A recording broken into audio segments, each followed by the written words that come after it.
Hey guys! Tonight we step into the firelit shadows of the past, where the earth is wild and untamed. And survival is not a choice, it's the only law. Picture it.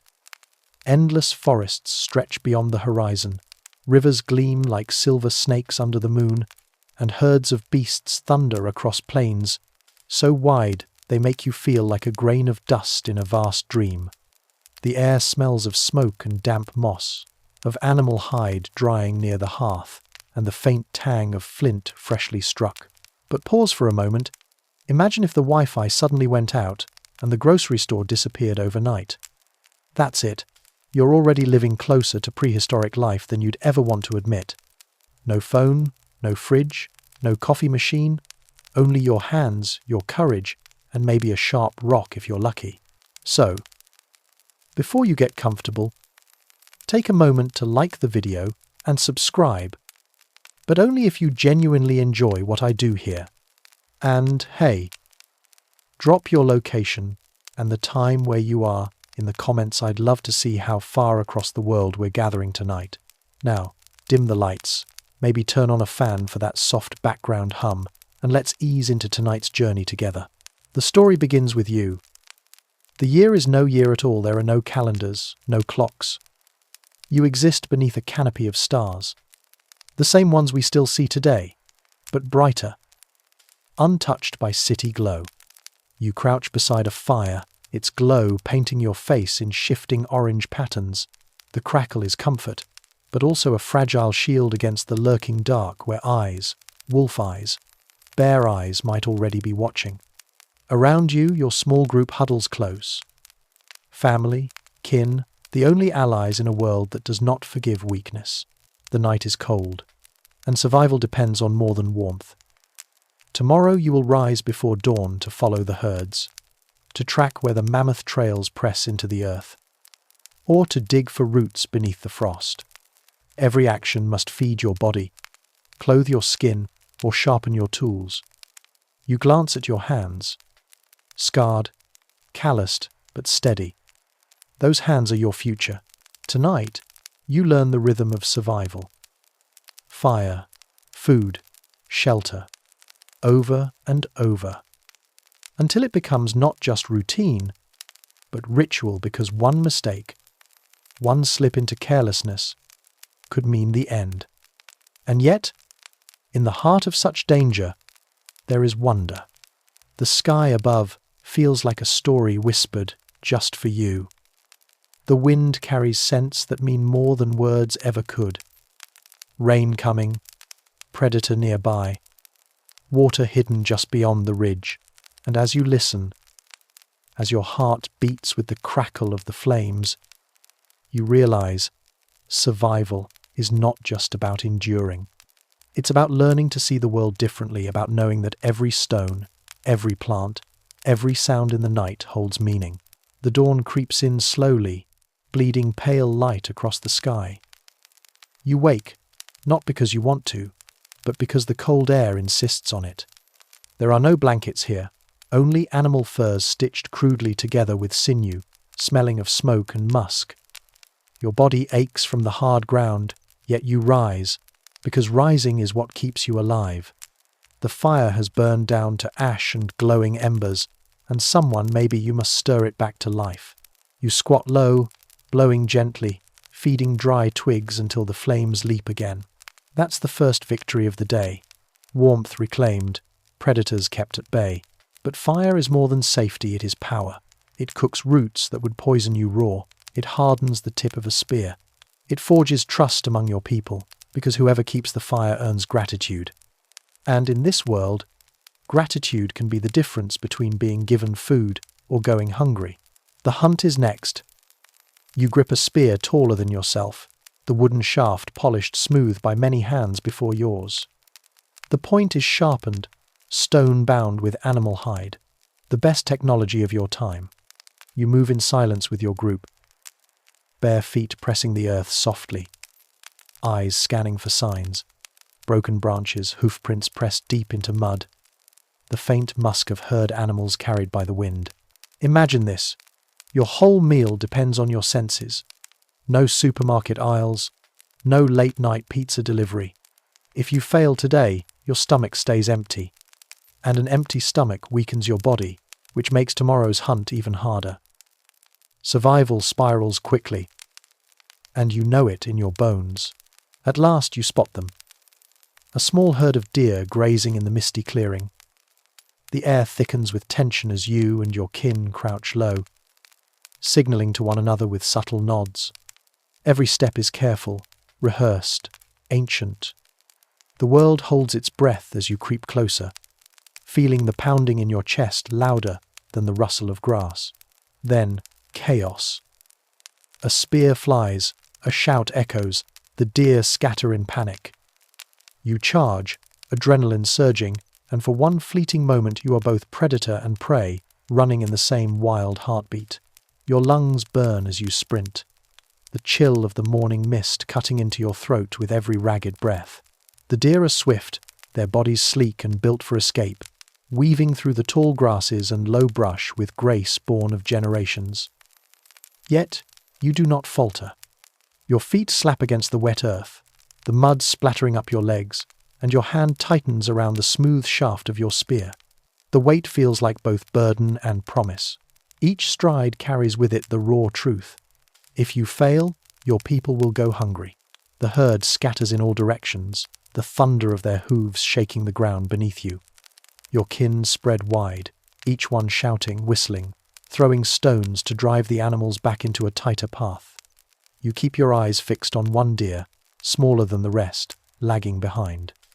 Its sides heave, its breath steaming in the cool air. This is the moment. You lower your body, lean into the run, every muscle coiling like a bowstring. A sharp whistle comes from your left. A signal. One of your companions hurls his spear, the flint head grazing the flank of the deer. Blood blooms in a thin red line against its fur. The creature stumbles but doesn't fall, its eyes wide, rolling with panic.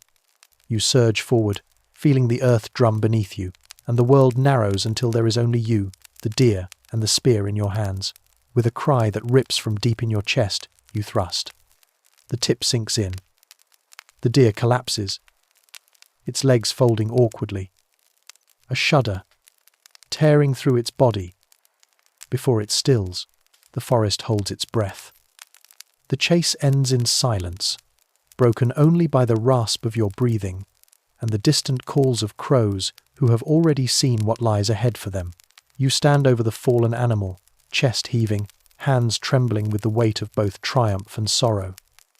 This life you've taken is not just meat, it is survival woven into every sinew and bone. Its hide will warm your people when the winds turn cruel.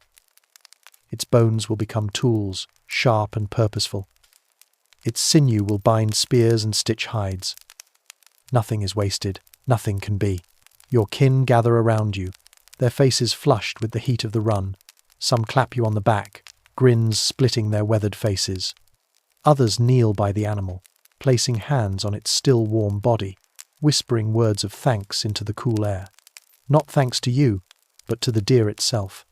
Gratitude is as much a part of life as the hunt. It is what keeps balance, what reminds you all that survival is not conquest, but an agreement with the world take. But always honor what you take.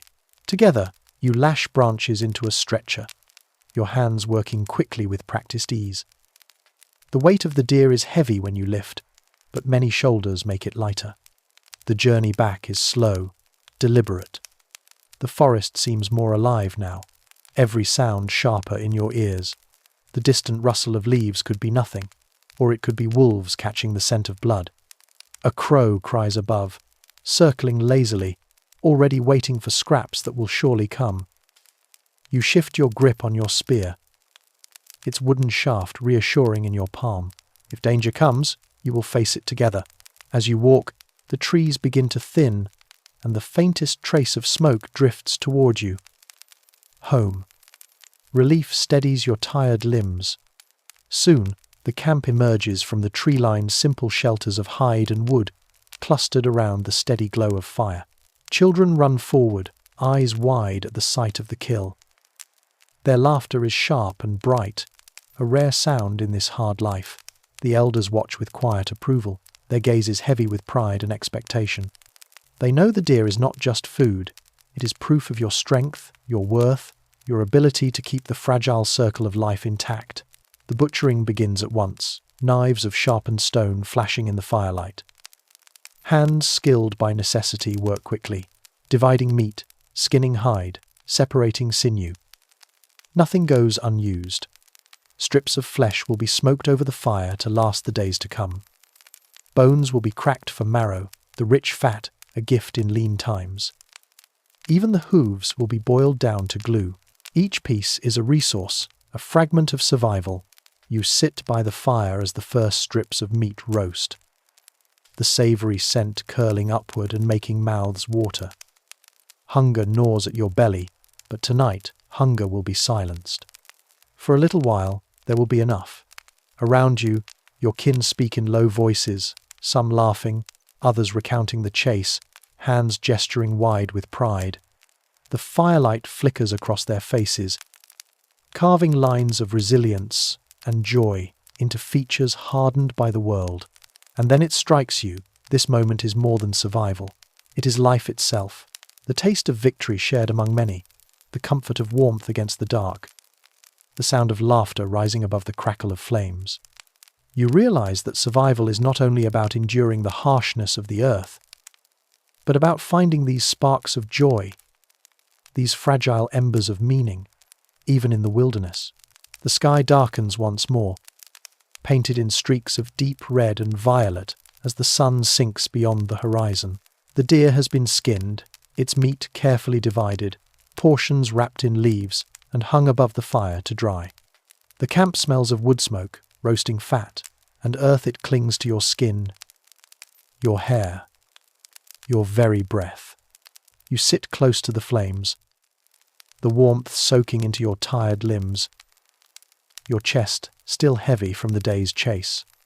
Around you, voices rise and fall in rhythm, telling the story of the hunt in tones of pride and gratitude, repeating the details as though each word weaves strength back into the group. The elders begin their part of the ritual.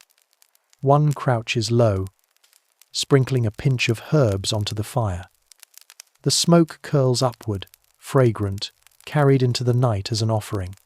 His voice rasps with age as he murmurs to the spirits of the land, thanking them for the animal's sacrifice, asking forgiveness for taking life, and pleading for the herds to return again tomorrow.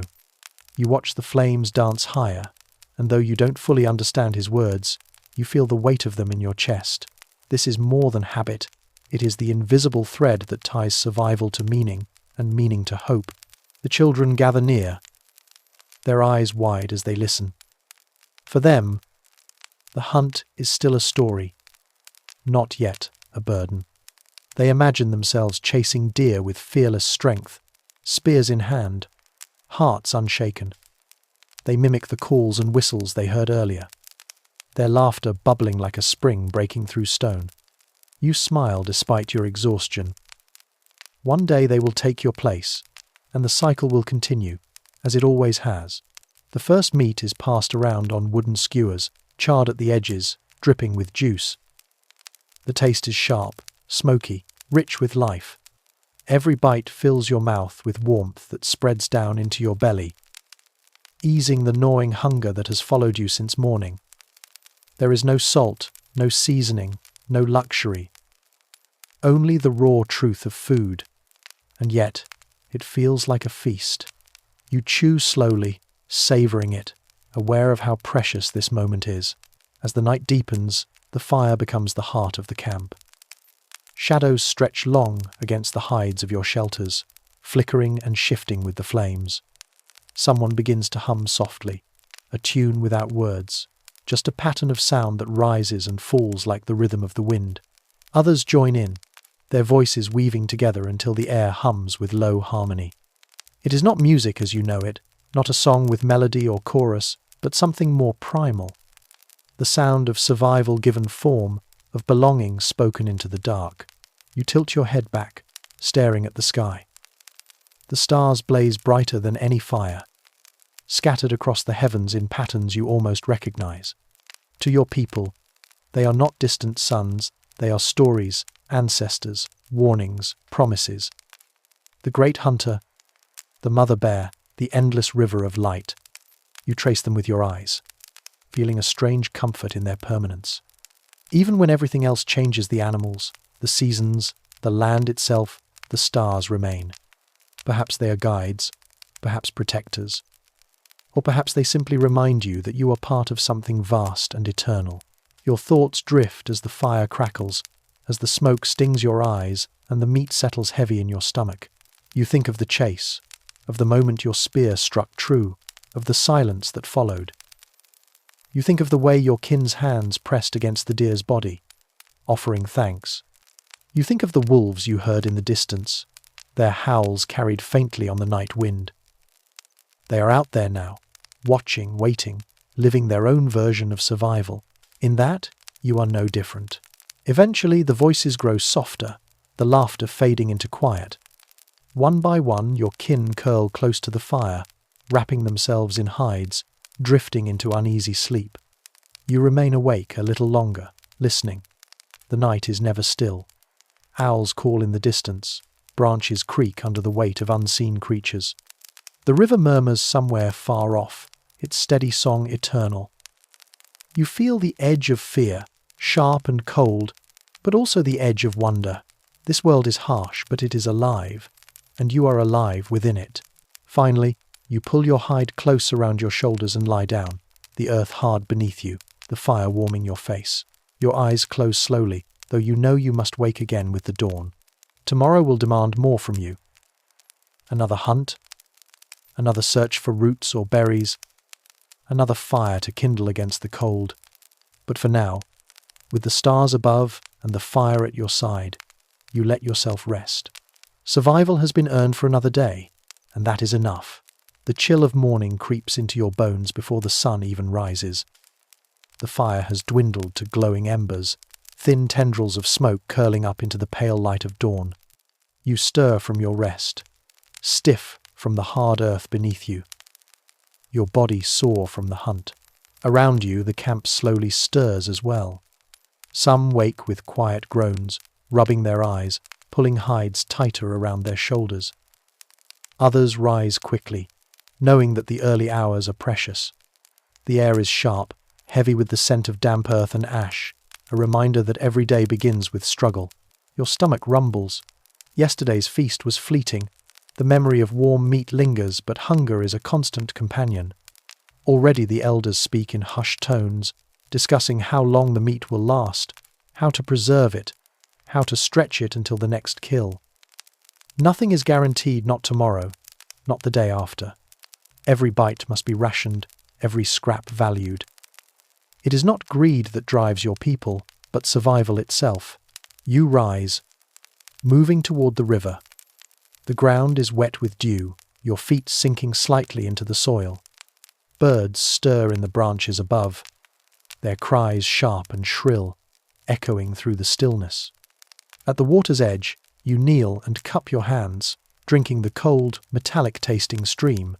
The water shocks you awake, the chill running through your chest, reminding you that life is fragile, but life also endures. Back at camp, preparations for the day begin. Spears are checked, their stone tips inspected for cracks. Bows are restrung with fresh sinew, knives are sharpened on smooth stones, their edges glinting in the faint morning light. The hunters ready themselves, while others prepare to forage. Women, men, and even older children setting out with baskets woven from reeds, ready to search for berries, nuts, roots, and anything else the land might offer. Every role is vital. No one is idle, for idleness is dangerous. You join the hunters once more, the weight of your spear familiar in your hands. Today is not guaranteed to yield a kill. Yesterday's luck may not return, but hunger waits for no one. Together you set out, the forest swallowing you whole. The air is thick with dampness, the canopy above filtering the sunlight into green and gold patches. Every sound draws your attention. The snap of a branch, the rustle of leaves, the distant chatter of unseen animals. You listen, you learn. You move with care, Tracks are found, a trail of boar perhaps, or something larger. You crouch low, running your fingers across the deep prints pressed into the earth. The soil is still soft, the edges moist, meaning the animal passed recently. The group exchanges glances, silent understanding passing between you. The hunt begins anew. Hours pass in quiet pursuit. Sweat beads on your forehead, rolling down your temples. Your muscles ache, but you push forward. The forest is both enemy and ally, hiding prey, but also providing clues. A broken branch here, disturbed leaves there. Slowly, the picture emerges. The boar is close. And then you hear it, the sudden grunt, the snap of twigs, the rush of movement. The boar bursts from the underbrush, tusks glinting, eyes wide with panic and fury. It charges, and for a moment, fear grips you. This is no gentle deer this beast can kill. Its body is thick, its rage deadly. But instinct takes over. You brace, your spear steady, your heart slamming against your ribs. The clash is violent. Spears thrust, shouts echo, dust and leaves explode into the air. The boar lashes out, its tusks slicing through the leg of one of your kin. He cries out, stumbling back, blood staining the ground. The others close in, spears striking again and again until finally, with a final guttural cry, the beast collapses. The silence that follows is heavy, broken only by laboured breathing and the whimper of the wounded. You stare at the animal, its bulk massive, its presence overwhelming even in death. Relief washes over you, but it is tinged with fear. The wound on your companion is deep, and infection is as dangerous as the beast itself. Blood is wiped from stone tips, spears lifted once more, shoulders tensing as you prepare to drag the carcass back. Another victory, yes, but one bought at a cost. On the journey home, the weight of the boar is crushing, but it is a burden carried together. The forest seems darker now, the shadows deeper, as though watching. You do not relax until the familiar smoke of your campfire comes into view, curling into the sky like a signal of safety. Children run forward again, marveling at the size of the beast. Their voices shrill with excitement. The elders hurry to tend to the injured, using poultices of herbs, wrapping the wound in hide strips. Life and death dance dangerously close, and you see it in their faces this time. You survived. But the line is thin, always thin. The boar is laid by the fire, its body ready to be butchered, its life transformed into food, tools, and shelter. Once more, gratitude is whispered into the smoke. Once more, survival is earned. And once more, you feel the strange mix of pride and unease that comes with knowing tomorrow will demand it all again. The camp hums with activity as the boar's carcass is lowered onto the ground.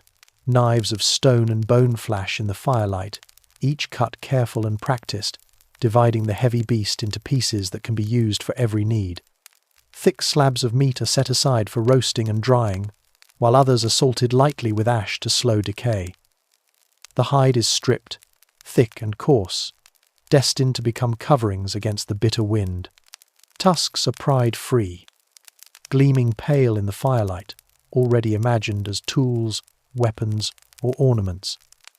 Even the bones will be cracked to free the rich marrow inside. Nothing is wasted, because waste means weakness, and weakness means death.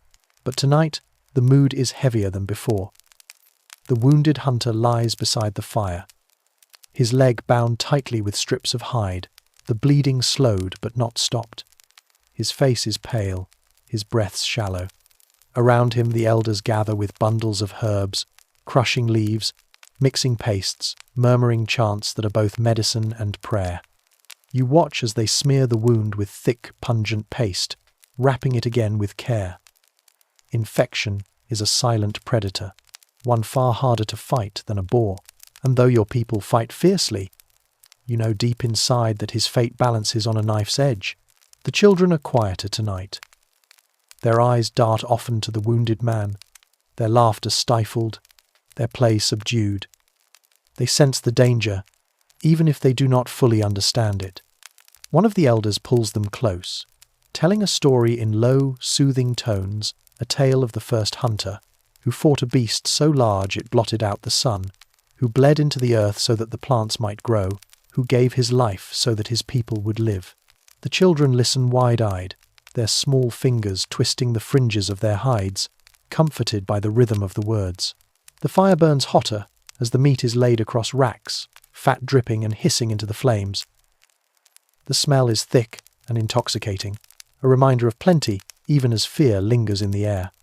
You chew a strip of roasted flesh slowly, each bite heavy with meaning. This is food hard-earned, food stained with blood, both human and animal. It nourishes, yes, but it also reminds. Nothing in this world comes freely. As the night deepens, the forest calls around you. An owl hoots, its voice hollow and haunting. Wolves howl from far away, their cries carrying over the trees, sharp enough to make your skin prickle. They know the scent of blood hangs in the air. The fire is stoked higher, a barrier of light and heat against the creeping dark. Spears rest nearby, within arm's reach, just in case the shadows grow too bold. You lean back, watching sparks spiral into the night sky. They rise like fireflies before vanishing into the vast dark above. The stars are cold and endless, and you find yourself tracing their shapes, searching for patterns that might hold meaning. Your people have no words for constellations, yet stories live in those lights. They tell of hunters and beasts, of rivers and fires, of ancestors who became more than flesh. You wonder, briefly, if one day someone will look up and tell a story of you. The wounded man stirs, groaning softly, and you are pulled back to earth.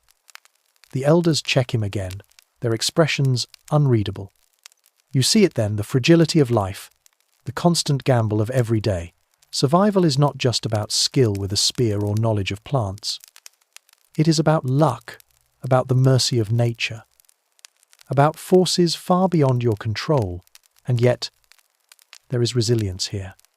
The fire, the food, the songs, the stories, they are threads weaving your people together, keeping despair at bay.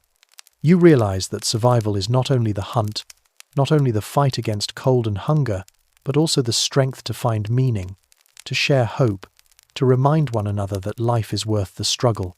The night stretches long, filled with the crackle of fire and the soft murmur of voices. You lie down at last, the warmth of the flames on your face, the chill of the earth pressing into your back. Your eyes close slowly, and though the howls of wolves echo through the dark, you let yourself drift into sleep, knowing that tomorrow will rise again with new demands, new challenges, and new choices. The night passes in fragments of restless sleep. You drift in and out, stirred by the sounds of the forest, the rustle of leaves, the snap of a distant branch, the faint crackle of the fire as it feeds on logs. Dreams come, strange and vivid. You see yourself running through endless fields, the stars above glowing like eyes, the earth beneath your feet alive, breathing, pulsing. The deer returns in your dreams, its eyes no longer wild with fear but calm, almost knowing. It watches you silently, and when you wake, heart pounding, you still feel its gaze heavy on you. The embers are low when dawn creeps across the horizon. Mist curls through the trees, clinging to your skin, dampening the hides you've wrapped around yourself. You sit up slowly, muscles stiff, and watch the first light break through the canopy, splintering into 1,000 golden beams. The camp stirs around you. Someone coughs. Someone mutters in half-sleep. The wounded man groans again, his face drawn and pale, sweat shining on his brow despite the chill air. An elder kneels beside him, adjusting the bindings, whispering soft words of comfort that are meant as much for herself as for him. Hunger returns quickly in the morning, sharp and insistent. You chew on a strip of smoked meat left from the boar, its flavor strong and bitter with ash. It fills your stomach, but only for a moment. This is the rhythm of life you eat, but hunger never disappears completely. It is always waiting, always returning, always demanding. The hunters gather again, murmuring about the paths to take, which direction the wind carries the sense of game. Today, the group must be cautious. Yesterday's wound lingers as a reminder. Too much risk could cost more lives than food can repay. And so some will stay behind, tending to the wounded, while others prepare to forage instead of hunt. You join the foragers today, setting out with a group of kin carrying woven baskets and sharpened sticks for digging. The forest feels different in the daylight. Sunlight spills through gaps in the branches, dappling the ground, casting patterns that shift as you move. The air is thick with the smell of damp soil and the hum of insects. You crouch low, eyes scanning the undergrowth for anything edible. Berries dark and clustered, roots buried beneath the earth, nuts fallen from trees, mushrooms that may feed or poison. You dig carefully with your stick, prying roots from the soil, brushing dirt away with your fingers. Your mind sharpens. Every detail important. This root thickens at the base, a good sign. That one oozes a milky sap, a warning of poison. Knowledge is survival. The elders have taught you, and you carry their lessons in your hands. You pluck berries cautiously, tasting one, waiting to see if the bitter tang sharpens into sickness. You spit it out quickly, wrong kind. Another plant yields small, hard seeds, bitter but filling. Every discovery is weighed with care. As you move through the forest, you notice signs of others' claw marks on bark, fur caught in brambles, droppings scattered on the trail. The animals are here, close but unseen. You tread lightly, knowing you walk among hunters as much as prey. A rustle in the brush makes you freeze, your hand tightening on your digging stick. For a heartbeat, silence. Then a rabbit darts out, vanishing into the undergrowth, and you exhale slowly.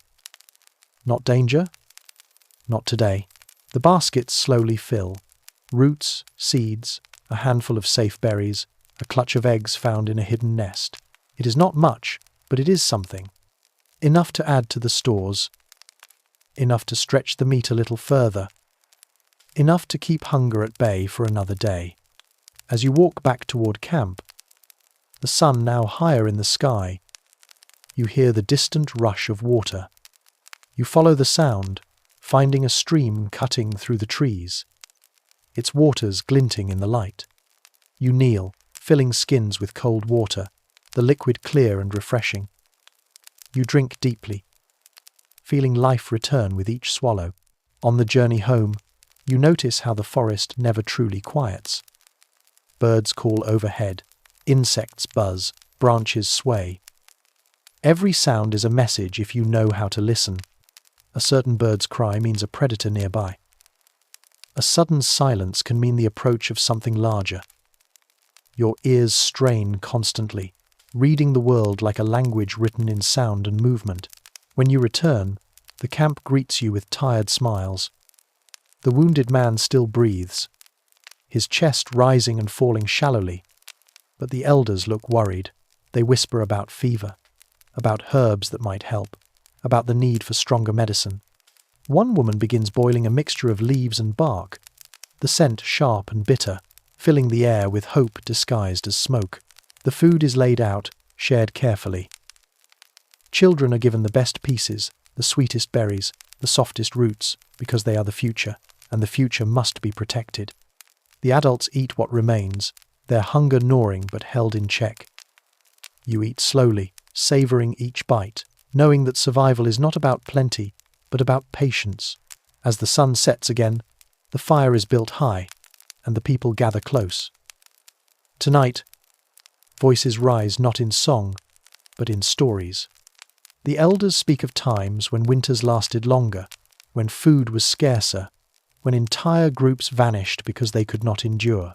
They speak of ancestors who crossed vast lands, following the herds, guided only by the stars. They speak of the first fire, stolen from lightning, carried carefully from place to place until the people learned to make their own. The children listen wide-eyed, the flames reflected in their eyes like tiny sparks of belief. You sit quietly, letting the stories sink into your bones. You realize they are more than tales.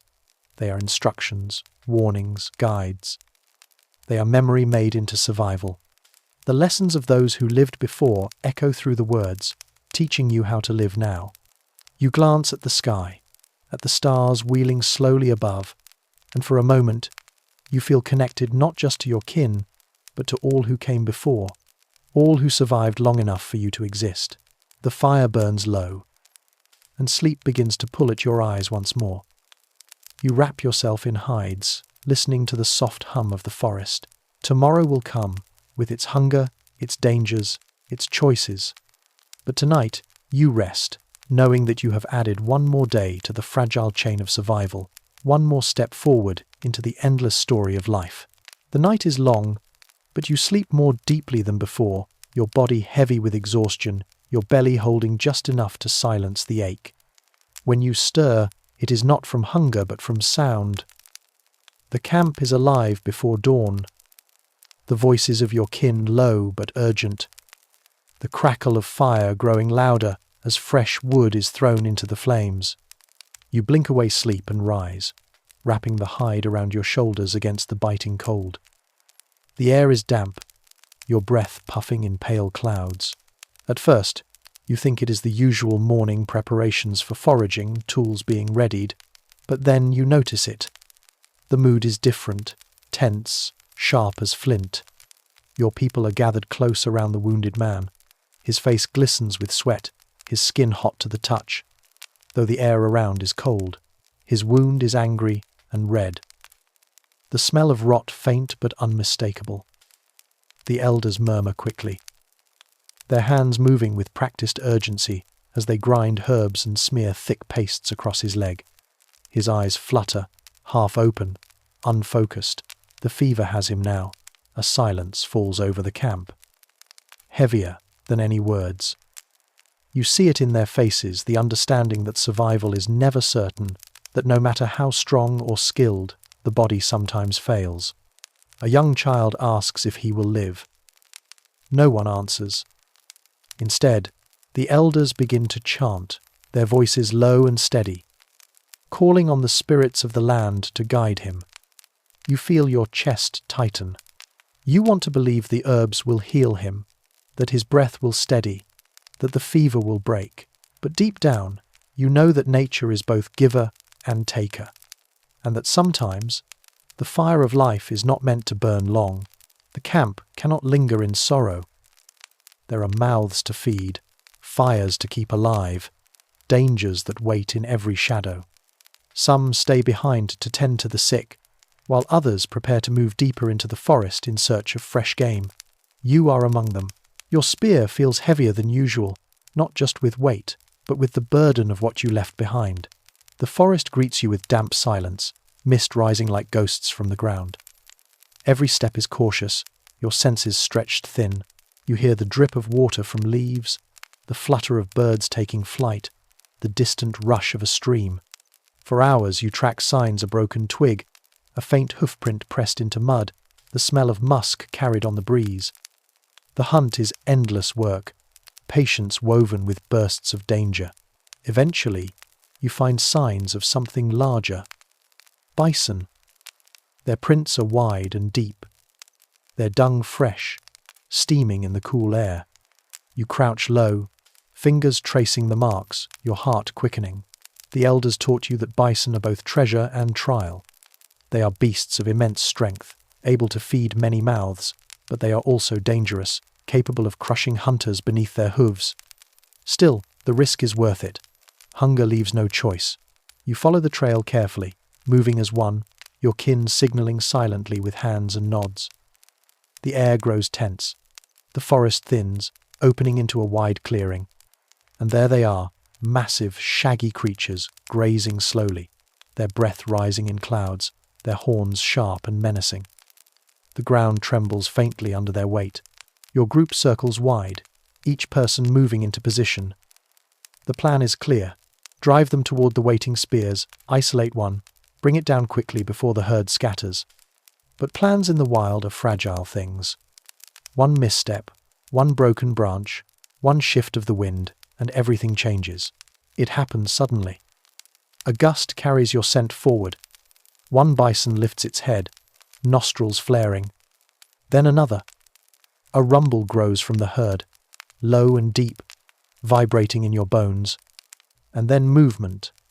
They surge as one, a wave of muscle and horn and fury. The earth shakes, the air fills with dust, and you find yourself caught in the chaos of a stampede. You run, heart slamming against your ribs, legs burning as you sprint for safety. Spears are abandoned, shouts fill the clearing, the thunder of hooves roaring behind you. You dive toward a fallen tree, throwing yourself behind it as the herd crashes past.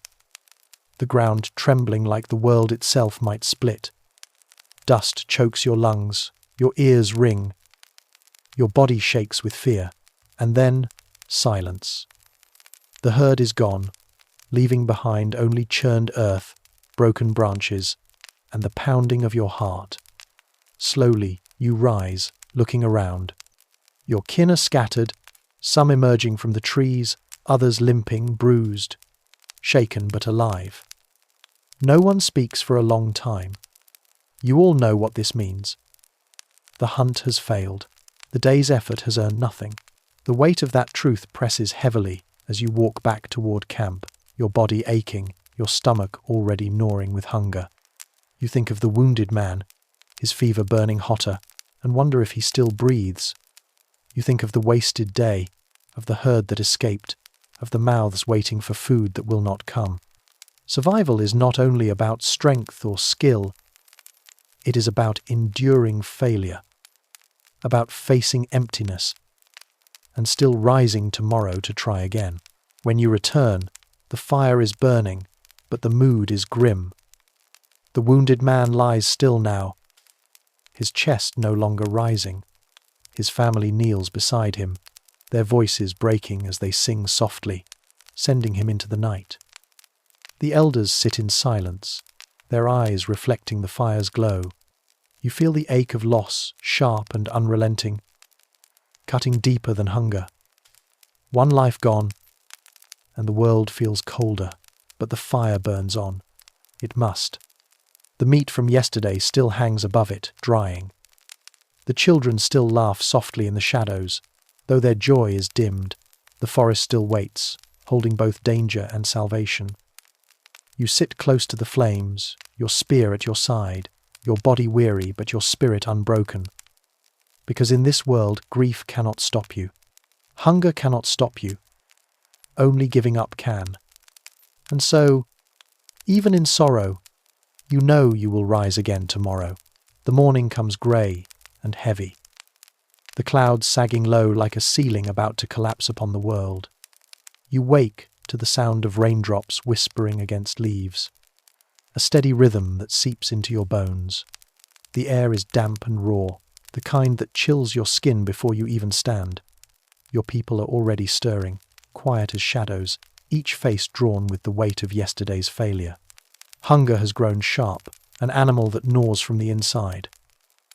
Even the children do not chatter this morning. Their eyes are wide and watchful, their small bellies hollow. You rise, clutching the hide around your shoulders, and move toward the fire. It sputters beneath the drizzle, thin threads of smoke curling into the grey.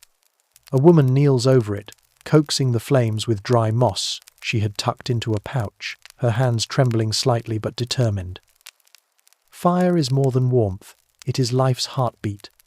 Without it, there is no cooked meat, no dried sinew, no safety against the cold night. You kneel beside her, blowing gently, feeding the embers until a flame snaps alive, stubborn and fierce against the damp. A small victory, but one that sends a ripple of hope through the camp. The elders gather soon after, their faces lined not just with age but with knowledge. Their words are low, yet every ear strains to catch them. Another hunt must be made. There is no choice. But not for bison. Not today. Too dangerous. Too uncertain. The herd is gone, and chasing them would waste precious strength. Instead, the plan turns to smaller prey hares, birds, perhaps fish from the stream, if the rains have not muddied it beyond reach. Each hand will play a part. Some will weave snares, others will sharpen hooks from bone, and a few will set out with spears to seek what the forest might yield. Your role is chosen quickly. You will join the hunters at the stream. It is a risky task, for rivers are both gift and danger. The water promises food, but it also hides treacherous currents, and predators come to drink just as you do. Still, you grip your spear and follow, your steps steady though the mud clings to your feet, pulling as if the earth itself wants to hold you back. The forest greets you with the smell of wet earth, of leaves soaked through, of life reborn in the rain. The path is slick, and every branch above drips cold droplets onto your skin. Yet as you draw near the stream, the air changes. You hear the rush of water first, then see it.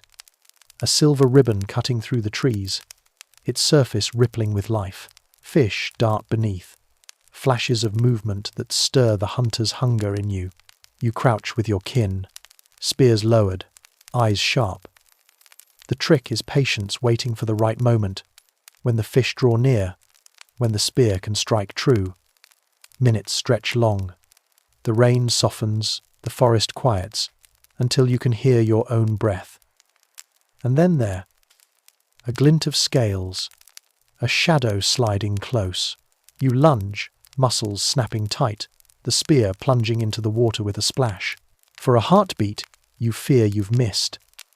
But when you pull it up, a writhing fish thrashes against the point, silver and alive. The others cheer softly, a rare spark of joy. One fish is not enough, but it is a beginning. Soon, more are caught, some with spears, others by hand where the water runs shallow. By the time the rain thins into mist, you have a small pile glistening on the shore. It will not fill every belly, but it will silence hunger for another day. And in times like these, a single day is a victory. The return to camp carries a lighter air. Children rush to see the catch, eyes wide with excitement. Elders nod with approval, already preparing stones and fire for roasting. The smell soon fills the camp, rich and savory, a promise of strength renewed. As you eat, hot flakes of fish melting on your tongue, you feel the tension ease from your shoulders. For now, survival is secure. But as dusk creeps in, painting the world in shades of blue and grey, the elders call you close. Their voices turn heavy with something deeper than the day's hunt. They speak of movement, of migration. The land here grows thin. The herds wander far. The rivers shift. The trees yield less with each passing season. If your people remain, hunger will sharpen its claws again soon. Survival is not only about today, it is about tomorrow and the day after. And tomorrow may mean leaving everything behind. The hearths, the familiar trees, even the graves of those who rest in the soil. The idea unsettles you. To leave is to risk the unknown. To step into lands where strangers may dwell, where dangers may be greater, where nothing is certain. But to stay is to fade. You feel the weight of the decision pressing not just on the elders but on everyone. Around the fire, faces flicker in the light, some filled with fear, others with hope. Migration is not just movement, it is the leap between death and life. As the fire crackles and the first stars pierce the veil of clouds, you lie down, staring at the sky. The fish has warmed your belly, but questions churn inside you like restless water. If you go, what will you find? If you stay, how long before hunger returns? The night offers no answers, only silence. Still, you close your eyes, knowing that when the sun rises, the choice must be made. The morning rises pale and uncertain, the mist coiling low over the earth like breath clinging to the skin of the land. The camp stirs restlessly, but not with the gentle rhythm of another day. Today feels heavier, like a stone pressed into everyone's chest. You hear the murmurs before you see the faces. The elders have spoken. The choice is no longer a question. You will move.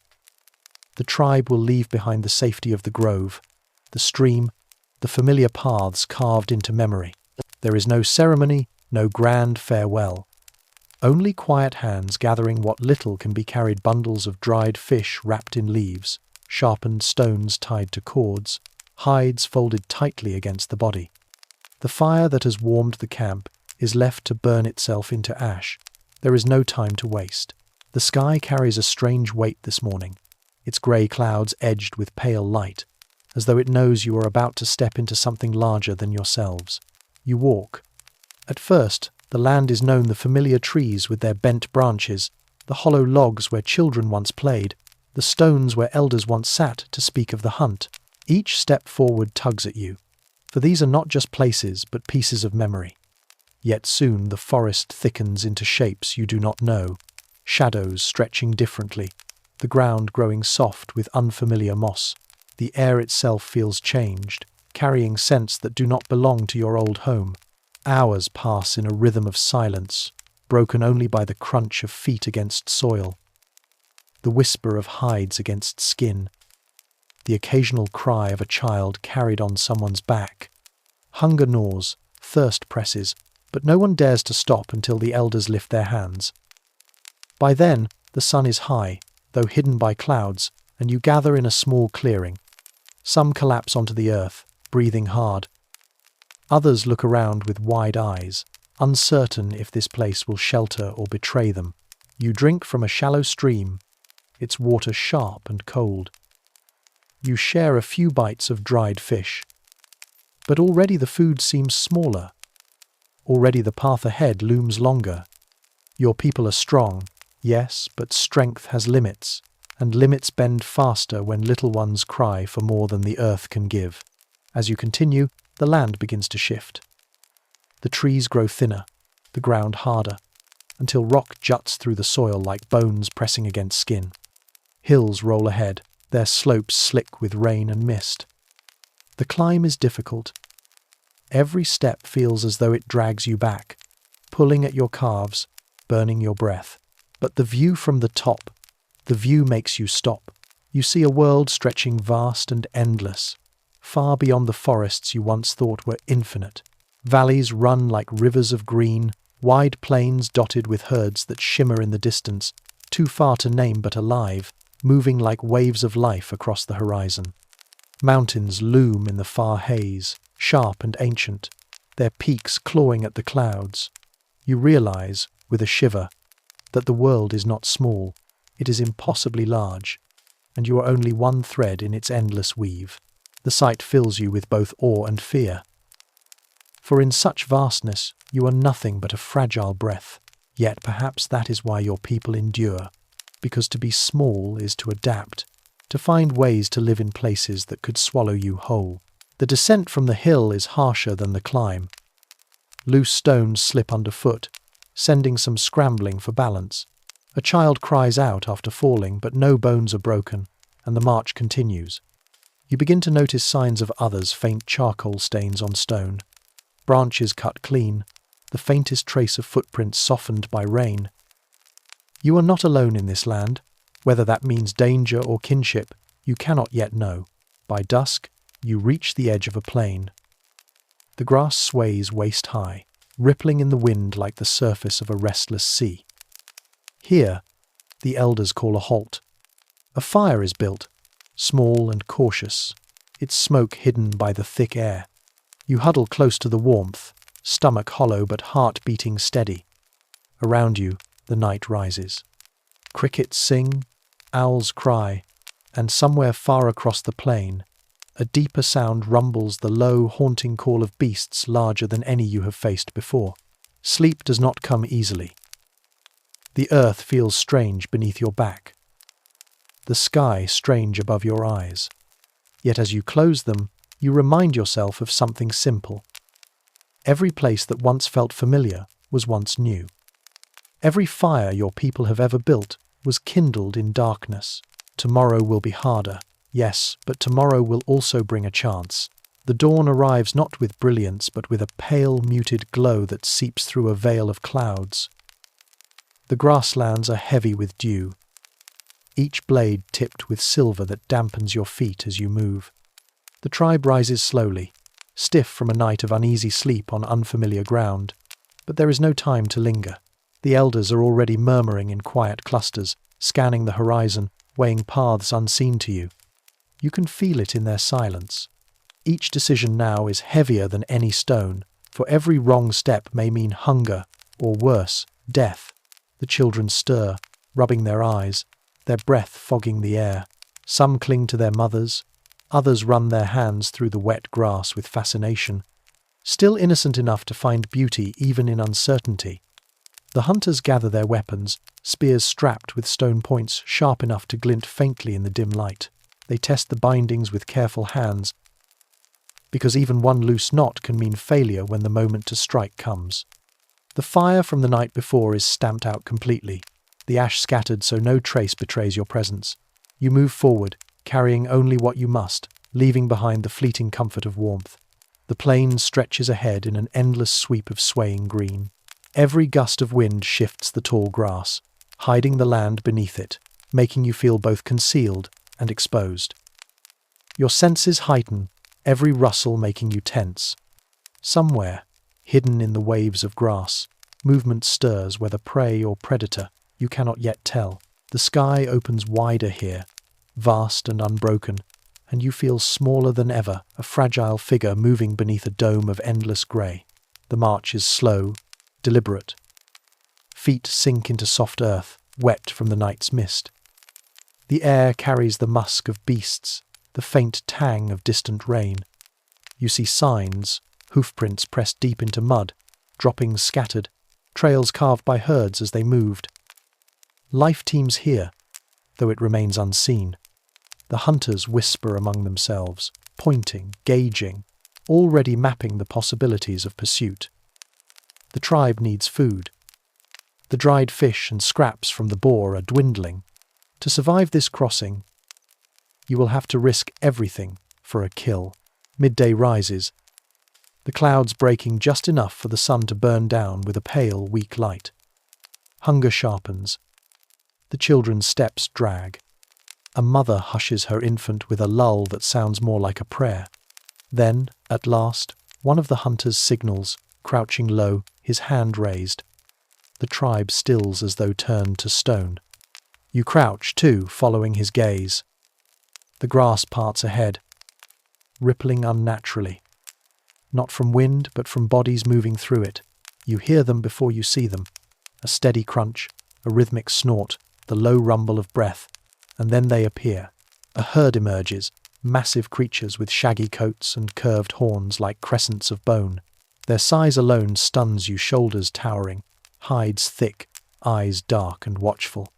They move as one, their steps in heavy unison, their heads lowering now and then to graze, then rising sharply at the faintest sound. These beasts are more than food, they are danger and life intertwined. A single misstep in the hunt, and one charge could shatter bones, crush flesh, end lives. Yet your people cannot turn away. Hunger presses too deep. The hunters begin their silent dance. You watch them fan out, crouching low, using the swaying grass as cover. Each movement is precise, slow, rehearsed through countless hunts before this one. The women and children remain further back, hearts pounding, whispering to one another in fragments of reassurance. You clutch the strap of your hide tighter, aware that you are watching the delicate line where survival balances against death. A stone is thrown. It arcs silently, landing far from the herd with a dull thud. Heads rise, ears twitch, eyes narrow. The animals shift, restless, but not yet alarmed. Another stone follows, tossed further to the side, drawing attention away. Slowly, slowly, the hunters creep closer, muscles coiled like springs. Then, at the signal, they rise. Spears flash as they are hurled, slicing through the air with a hiss before striking. The sound that follows is thunderous. The herd bellows, stamping, surging forward in a panic that shakes the earth.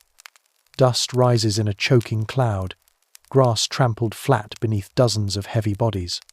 Screams cut through the chaos, human and beast alike. You see one spear strike true, burying deep into a creature's side. It stumbles, roars, thrashes, its blood spilling dark and hot into the grass. Another falls, pierced by two spears, collapsing with a groan that rattles your bones. But the herd does not linger. Most scatter in a frenzy, vanishing back into the horizon. When the dust settles, two beasts lie dead, their hulking forms sprawled across the plain. The hunters approach cautiously, spears ready, until the last shudder stills. Relief ripples through the tribe, though it is tempered by grief.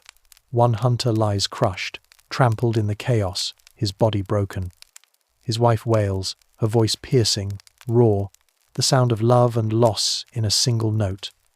The elders bow their heads, their hands pressing to their foreheads in mourning. Even in victory, death demands its share. The work begins at once. Knives cut deep, peeling back hide, carving meat from bone. The air fills with the thick, iron tang of blood, heavy and unrelenting. Children watch wide-eyed as slabs of flesh are dragged away, as fat is scraped, as organs are removed with practiced hands. The hunters, though weary, move with purpose, knowing that the food taken here will mean life for many days. Fires are lit small and hidden, strips of meat hung on racks to dry, bones split open for marrow. Every piece has its place, every scrap a purpose. By nightfall, the tribe gathers around the fire, their bellies no longer hollow. Songs rise, low and steady, a rhythm that beats against the grief, holding it close without letting it consume. The stars shine faintly above, pale points in the vast sky. You look up at them and think again of how small you are, how fragile, yet how powerful when bound together. One life lost, but dozens preserved. This is the bargain your people live by. The harsh truth written into the marrow of survival. As the fire crackles and the songs continue, you realize something new. Survival is not only in the hunt, not only in the food, but in the memory of those lost, carried forward in story and voice. For as long as their names are spoken, they remain, and in this way, even in death, they sustain life. The night is heavy with smoke, and though the stars scatter faintly above you, their light feels dim compared to the fire that flickers at the camp's heart. The flames snap and curl, painting faces in shades of orange and shadow. Children sit close, chewing on roasted strips of meat, their eyes wide with the awe of plenty. For them, this moment is magic, the hunger that gnawed only yesterday now replaced with warmth filling their bellies. For the elders, though, the firelight flickers against lines carved deep with worry. They know abundance is temporary. Meat spoils, flames die, safety never lasts. You watch the hunters work still, long after the kill, because the true labor begins once the beast is felled. Sinew is pulled in long strings, stretched, dried cords stronger than grass, useful for hafting tools. Bones are cracked and hollowed, the marrow scooped out with careful hands, eaten fresh for strength. Thick hides are pegged to the earth, scraped clean with flint, then rubbed with fat and smoke to soften.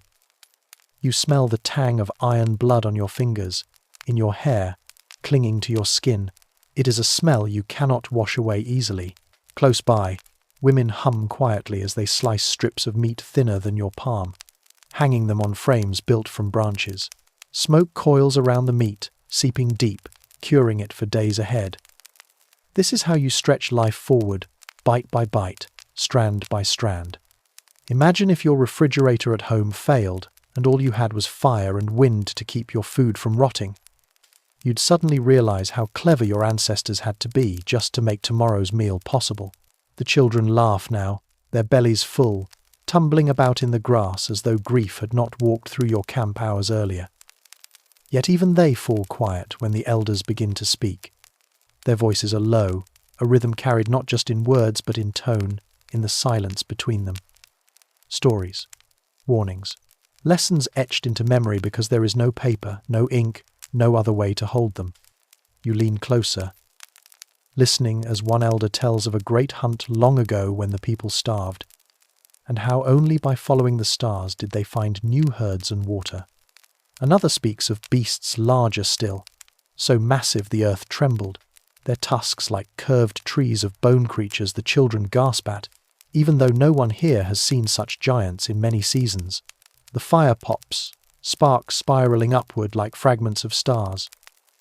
The tribe grows still, bound together by voice and memory. These tales are more than entertainment. They are the map, the guide, the memory of survival handed down from those who came before. Without them, the future would vanish into darkness. When the night deepens, the grief of the fallen hunter is honored again. His name is spoken aloud, repeated, so it lingers, so it will not be lost. The hunters lay one of his spears beside the fire, and for a time no one speaks, the silence heavier than the night sky. Then a child places a flower, plucked clumsily from the grass, upon the spear. The act is simple, but it brings tears to weary eyes. Even here, in a life of hunger and danger, there is tenderness. Sleep comes slowly. The fire burns low, and people huddle close, hides pulled tight. You lie awake longer than most, listening to the wind sweep through the tall grass, carrying with it the sounds of life unseen, the distant bark of wolves, the haunting cry of an owl, the steady chorus of insects that never truly ceases. The stars seem brighter now, as if they watched with knowing eyes. In that moment, you realize survival is not only in strength or cleverness, but in memory and unity. Alone, no one could last long. Together, your people carve out another day, another week, another story.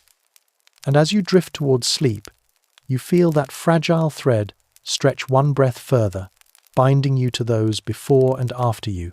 Morning comes not with the gentle warmth of sunlight, but with a restless chill, the grass wet with dew that seeps into your feet as soon as you rise.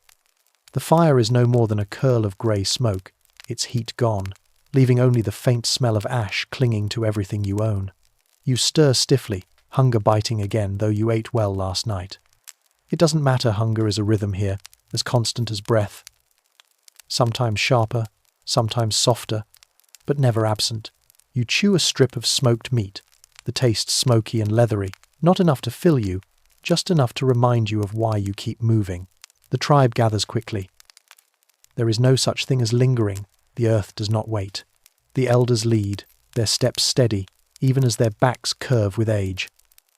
Hunters carry their spears with quiet readiness, their eyes scanning the horizon as though danger waits in every ripple of grass. Children cling to their mothers, some half asleep, some already asking questions that cannot always be answered. You walk among them, feeling the push and pull of being part of something larger than yourself. Your stride isn't yours alone. It belongs to the group, every step bound to the survival of all. The plains stretch out endless, their gold swaying under the breath of the wind. For hours, it feels like walking through the ocean, each stalk brushing against your hips like waves. You begin to lose sense of direction. The sky feels the same in every glance, the earth unchanging beneath your feet. Only the elders seem certain, pointing sometimes at the tilt of the sun, other times at the flight of birds overhead. Their wisdom is not written in maps, but in the patterns of the natural world.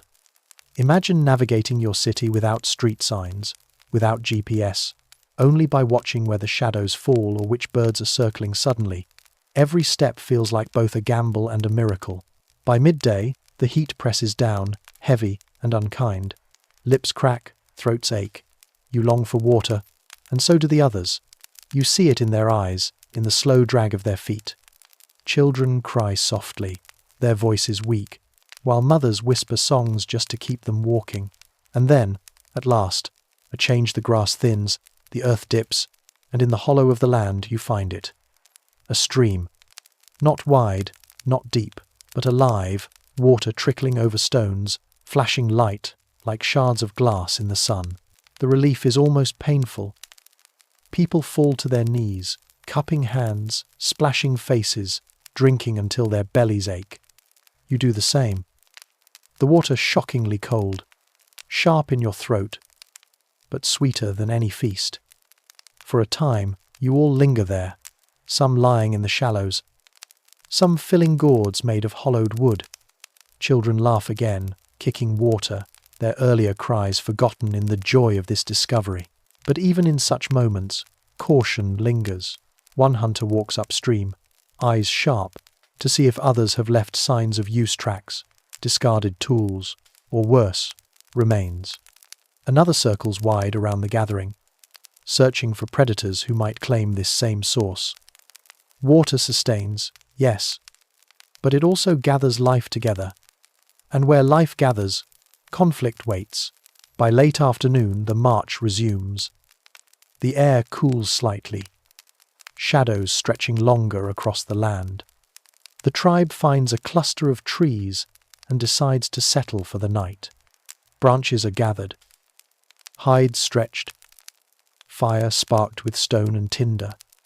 Soon flames rise again, and with them, a small sense of safety. Tonight, you will not freeze. Tonight, you will not starve. Tonight, you have water to sip and smoke-dried food to chew. It is enough.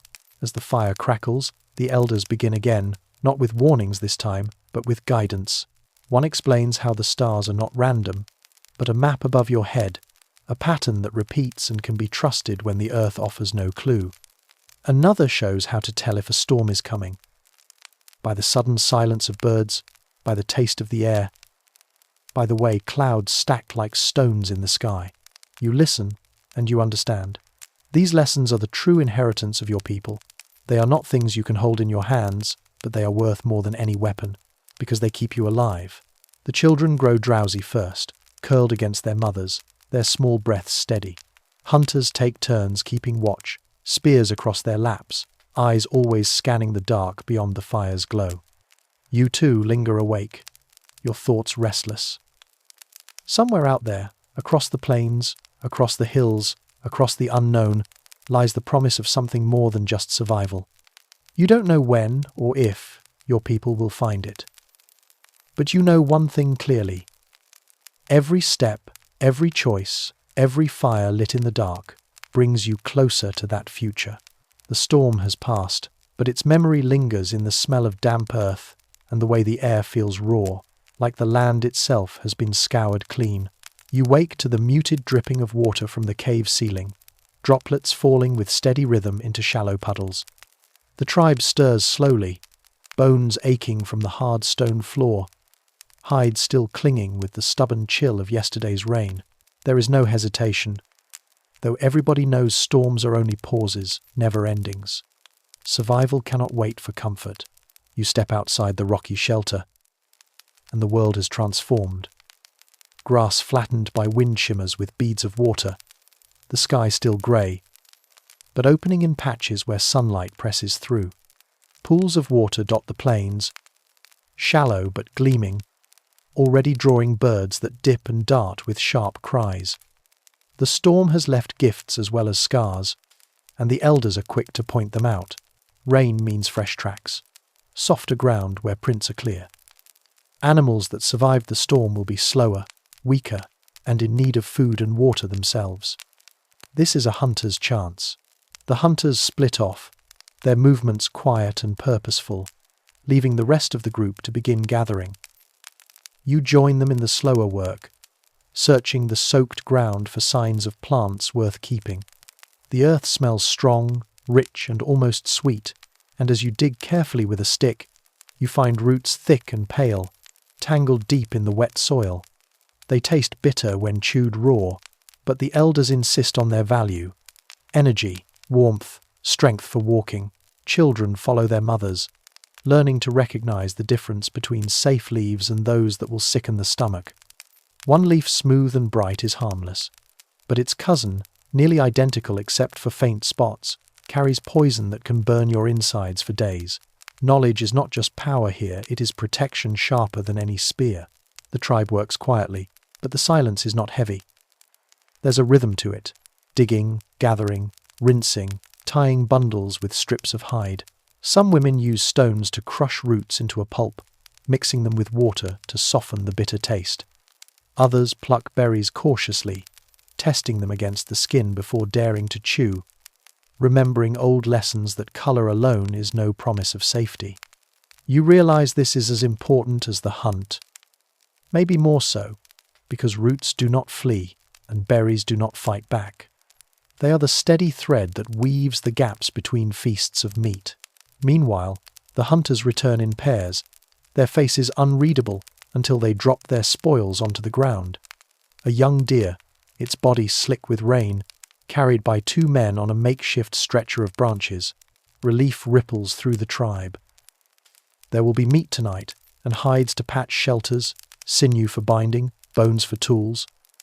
Every part will be used, nothing wasted, nothing taken without purpose. Children crowd near, but are hushed back, as the hunters begin their careful work, knives of flint cutting with practiced hands. You watch, struck again by how survival here is not only about the living but about respecting the dead, even when that death means your own life continues. The afternoon passes with smoke curling upward once more, the smell of roasting meat rich and filling, blending with the sharper scent of wet leaves and crushed roots. You chew slowly, letting the heaviness of food fill your stomach. For the first time in days, you feel something close to comfort, not luxury, but a quiet satisfaction that you have enough, for now. As the sun sets, the tribe gathers close, bellies full, firelight warming their damp skins.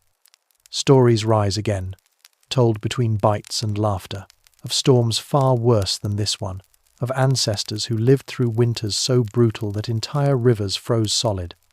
Each tale is both memory and warning. What you endure is not the worst, and what you survive adds to the chain that will carry your people forward. You sit in silence, the fire's glow flickering against your face, and you feel it deep in your bones, the simple, unshakable truth that survival is not a single act, but 1,000 small choices, repeated again and again. Sleep comes easier tonight. Outside, the land breathes quietly again. The storm nothing more than a scar, fading into the horizon. You know tomorrow will bring new hunger, new questions, new dangers, but for now, there is food in your belly, warmth on your skin, and the low hum of life pressing forward. The next days stretch long across the plain, each morning waking you with the ache of distance still to be crossed, each evening laying your body down in exhaustion upon earth that is never soft enough. The storm's gifts, the meat, the roots, the berries carry the tribe only so far. What once felt like abundance dwindles to scraps, small bundles of dried meat wrapped tight in leaves, roots stored in woven baskets growing shriveled, berries long gone. Hunger does not roar at first, it whispers. It curls in your belly during the day, a faint pull, a hollow space that grows deeper each time your hand reaches for food and finds only less. The elders know this rhythm well. They see the way children cry more quickly, the way mothers press smaller portions into tiny hands and then chew on nothing themselves. They gather the tribe around the fire one night, voices low but firm. The path ahead leads through unfamiliar land territory, not often crossed, not often trusted. Beyond the line of trees at the horizon, the ground changes, turning rockier, harsher. Animals roam there, yes, but so do rival clans. Moving forward means risk. Staying here means starvation. The choice is no choice at all. Survival demands motion. Morning breaks with the tribe already on the move, shadows stretching long behind you as the sun climbs higher. The air grows thinner, sharper as you approach the rocky land. The grasses give way to sparse shrubs and scattered trees twisted by wind.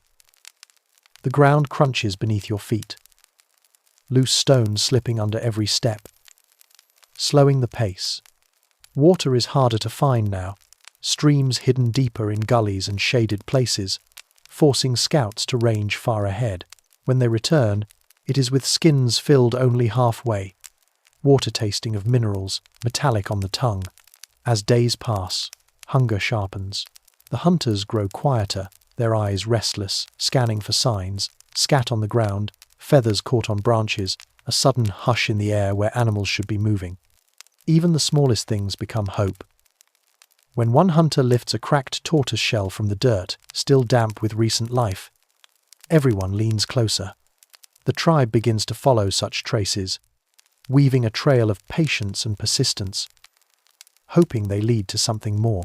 At night, fire feels different. It no longer means comfort. It is a shield, a ward against despair. People sit close, shoulders touching, not to share warmth but to remind themselves they are not alone. Songs fade from their voices. Instead, silence dominates, broken only by the hiss of sparks or the distant cry of animals you cannot see. Hunger changes the tribe's energy, pulling it tighter, stretching tempers thinner. Even laughter, when it comes, sounds different, briefer, edged with weariness. One evening, after a long day of empty hunting, the scouts return with news. Just beyond the next ridge lies a valley thick with trees, greener than the harsh land you've been crossing. From above they saw movement, deer, maybe more, grazing at the edges of the forest. Relief runs through the tribe like a sudden wind, but it is not simple relief. The valley is not only rich in life but risky. Where animals thrive, other humans often dwell. And humans, unlike beasts, carry spears, fire, and hunger of their own. Still, the decision is made.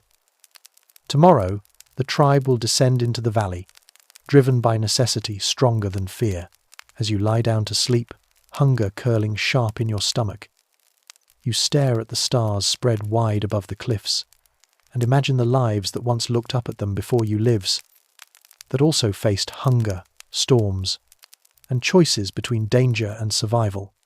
You realize the truth. You are part of the same long story. Hunger has always been here. The question is not whether you feel it, but whether you endure it. The dawn spills across the ridge in streaks of pale gold, but there is no pause to admire it. Hunger gnaws too deeply now, driving the tribe forward. You descend into the valley, each step careful on loose stone, every sound amplified in the crisp morning air.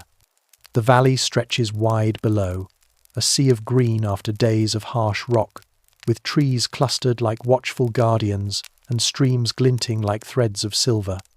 From this height, it looks like salvation. But every member of the tribe knows appearances deceive. What looks like paradise may hide claws and teeth sharper than hunger itself. The descent is slow, the ground slick with gravel and roots that twist like snares. Children cling to their mothers, elders grip walking sticks. Hunters move ahead, spears ready but held low. The closer you come to the valley floor, the louder it becomes. Bird calls, the rustle of leaves, the splash of water over stone. Life is everywhere here, vibrating in the air.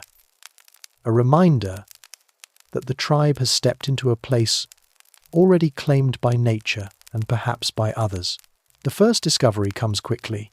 At the edge of a shallow stream, a cluster of tracks presses into soft mud hooves, fresh and sharp-edged. Deer. The hunters kneel, touching the impressions with reverence, their hunger sharpening into focus. It is not just a promise, it is a trail. The group halts, whispers spreading, eyes darting nervously between the prints and the forest beyond. Everyone knows what this means: the chance to eat, the chance to restore strength, but also the chance of meeting rivals. While the hunters prepare, the rest of the tribe sets about cautious gathering. Roots grow here in thicker tangles, easier to dig from the soft, wet soil. Berries gleam like drops of blood on low bushes, tempting but dangerous until tested. Women rub the juice on their skin, waiting to see if it burns before daring a taste. Children are kept close, warned with sharp tones not to wander because in a place so alive, danger hides as easily as food. You follow the hunters deeper into the forest.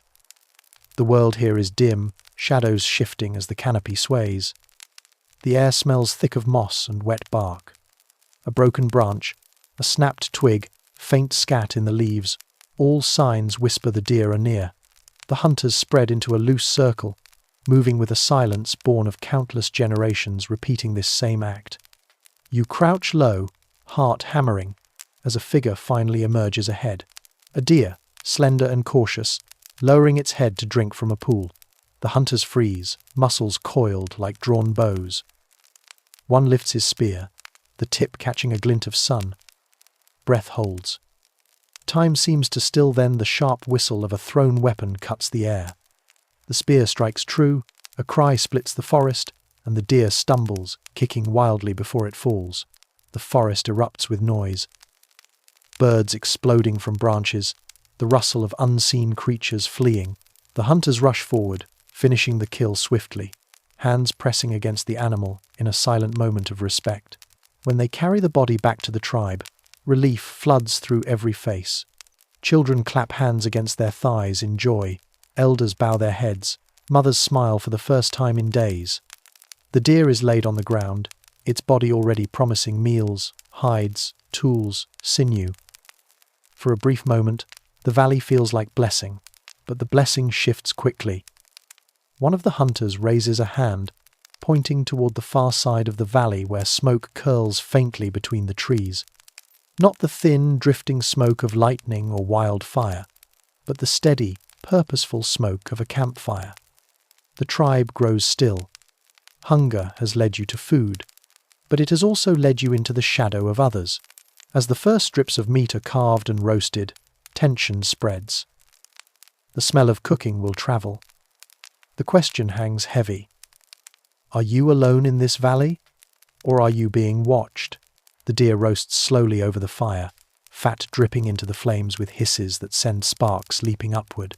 The smell, rich and smoky, curls through the camp, winding into every empty belly and pulling eyes tight with longing. Children squirm closer, their small fingers twitching as if they might steal a bite before it is ready.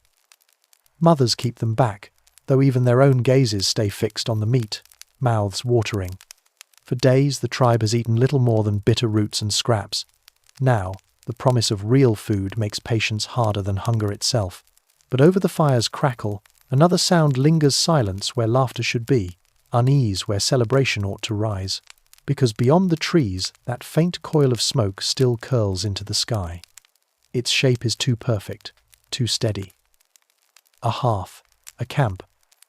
Other hands tending flames you cannot see. And where there is smoke, there are people. The hunters sit apart, sharpening spears, their movements precise but edged with tension. They speak in low voices, their words carrying like stones dropped in water, rippling into the tribe. One says the camp must be small, just a few families, maybe, judging by the size of the smoke. Another warns that even one family can bring trouble if they guard their land fiercely. A third argues that perhaps these strangers could be allies, a chance to trade, to share the valley's bounty rather than fight for it. The uncertainty twists like a thorn in every mind. The elders call for quiet, their voices strong despite the wear of age. They remind everyone of the old stories, of times when tribes met as friends, joining fires, sharing songs and hunts, but also of darker times, when a meeting of eyes across the forest ended in blood on the ground and bones scattered in the leaves. Strangers are always both, an elder whispers, staring into the fire. They carry life in one hand and death in the other. It is we who must decide which hand to meet. You chew on this thought, even as the first slices of meat are passed around. The taste bursts across your tongue, smoky, tender, rich. It fills the hollows of your stomach and seems to spread warmth into your very bones. For a moment, the fear loosens. People close their eyes, savoring every bite. Children giggle softly, the grease of the meat running down their chins. Life, for a heartbeat, feels whole again. But the relief is fragile. Each snap of a branch in the woods makes heads jerk. Each shadow beyond the fire's edge seems to shift too deliberately. Later, as the tribe lies in a loose circle around the fading fire, no one sleeps easily. The valley is too alive, with sound owls calling, leaves whispering, the rush of a distant stream. Yet beneath those familiar voices of the wild, you sense something else. A rhythm not of nature, but of footsteps. You wonder if unseen eyes already peer through the branches, watching your fire glow, smelling the same rich meal that still lingers in the air. At dawn, scouts are chosen. The hunters with the keenest eyes and softest steps slip away into the mist to trace the smoke. The rest of the tribe waits in uneasy stillness, nibbling on what remains of the feast. Hours stretch like days. Children ask questions that mothers do not answer. Elders sit in silence, their gazes locked on the tree line. When the scouts finally return, their faces are grave. They kneel by the fire and speak low, but everyone leans in close to hear. Beyond the far ridge lies another camp, larger than expected. Not just a family, but a band of perhaps 20 or 30 souls. Fires burn in a ring, hides stretched between poles, bones strung like charms, men and women armed with spears, children darting between shelters. Their movements spoke of order, of unity. This is no wandering family, this is a tribe. And now you know the truth. You are not alone. The discovery spreads like fire in dry grass. Some whisper of danger this tribe may claim the valley as theirs. Others cling to hope, imagining shared hunts and exchanged knowledge. But all know that the choice will come soon. Hunger may have brought you into the valley, but it is humans more dangerous than any beast who will decide if you remain. That night, the fire is tended low, its smoke kept soft and thin. The tribe huddles close, speaking in hushed tones. A decision must be made. Do you approach the strangers openly, offering peace? Or do you stay hidden, watching, waiting, ready to flee or fight if they come? Every path holds risk, but every risk is better than starvation. As you lie on the cold ground, the stars crowding overhead, you imagine the unseen camp across the valley floor. Their firelight flickers just as yours does. Their children laugh, their elders remember. Perhaps they too speak now of you, the smoke they surely saw, the scent of roasting meat that carried through the trees. Somewhere in the dark, another set of eyes may be staring into the night, wondering if you are friend or foe. The morning comes heavy, as if the air itself holds its breath. The mist clings to the valley floor, curling low around the trunks of trees, muffling sound and making the world feel smaller, closer. The tribe rises quietly, movements careful, eyes flicking often to the ridge where the scouts had seen the strangers camp. Even the children sense it today is not like the others. Today carries weight. The elders gather the hunters, their voices hushed but steady. Some argue that you should move deeper into the valley, avoiding direct contact, scavenging what you can before slipping away. Others insist that running is no longer possible. Your tribe is too tired, too hungry, too visible. They already know we are here, one hunter mutters, tightening the grip on his spear. Smoke speaks louder than footsteps. If they have seen us, hiding will not make us safer. After much murmuring, a decision forms like stone settling into place. A small group will go forward, hands open, weapons sheathed but not abandoned, to see if the strangers are kin or threat. The rest will stay behind, tending to children and guarding what little remains of the food. The choice is terrifying, but it is also inevitable. To live in the valley, you must face its people. The path toward the ridge is slow. You walk at the center, surrounded by hunters whose eyes never leave the shadows. The ground is damp beneath your feet, each step releasing the smell of wet earth. Birds scatter as you pass, their wings beating like drums against the silence. Every snapped twig feels too loud, every breath too sharp. Time stretches thin, like a bowstring pulled taut. Then you see it. Through the trees, smoke again, this time close. Rising in steady columns from fire pits ringed with stone. Hides stretched between poles ripple in the breeze, their shapes strange but familiar. And then, movement. Figures stepping into view. They are taller than expected, their hair bound with sinew, their faces painted in streaks of ochre. Spears glint in their hands. For a long moment, no one moves. You stand across from them, two lines of humans staring at each other through the thinning mist. The only sound is the rush of blood in your ears and the faint crackle of their fire. One of them, a man with a scar crossing his cheek, steps forward. His voice is low, cautious, carrying words you almost understand. The sounds are kin to your own tongue, shaped differently but not beyond recognition. He speaks of the valley, of watching your smoke, of knowing you are here. Your elder steps forward in reply. His words are slow, careful, each one chosen like a stone placed in a wall. He speaks of hunger, of wandering far, of seeking not conquest but survival. His hands stay open, palms out, the universal gesture of peace. The strangers watch.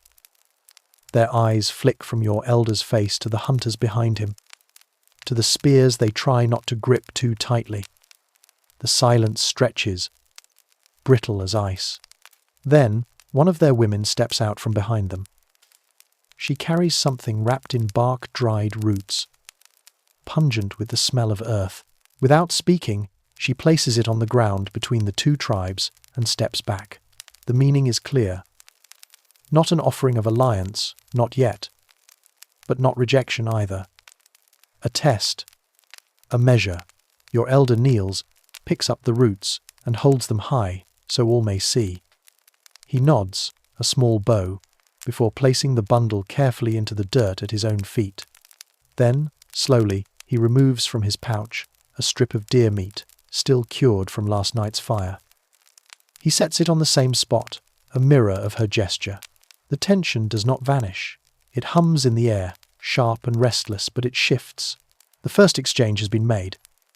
You realize, with a chill, that what follows will decide the future of both camps.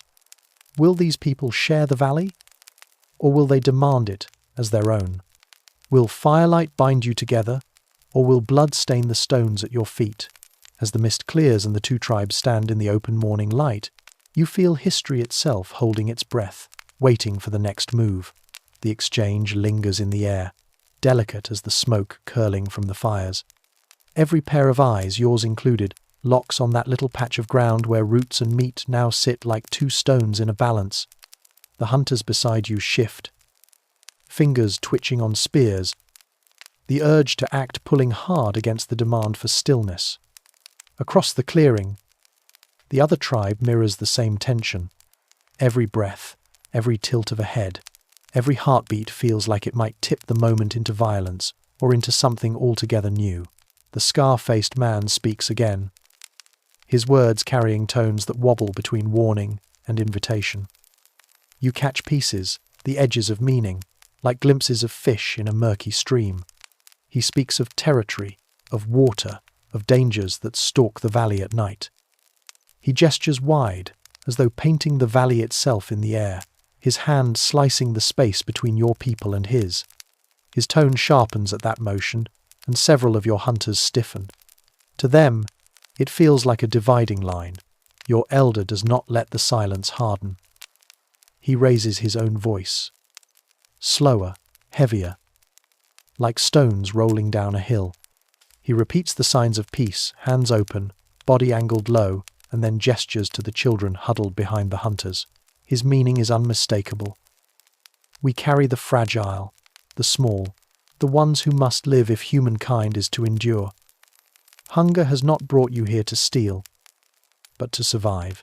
One of the strangers, an older woman with lines carved deep into her face, narrows her eyes at the sight of the children. Then, after a long pause, she lets out a sound that might be laughter, though it carries no humour.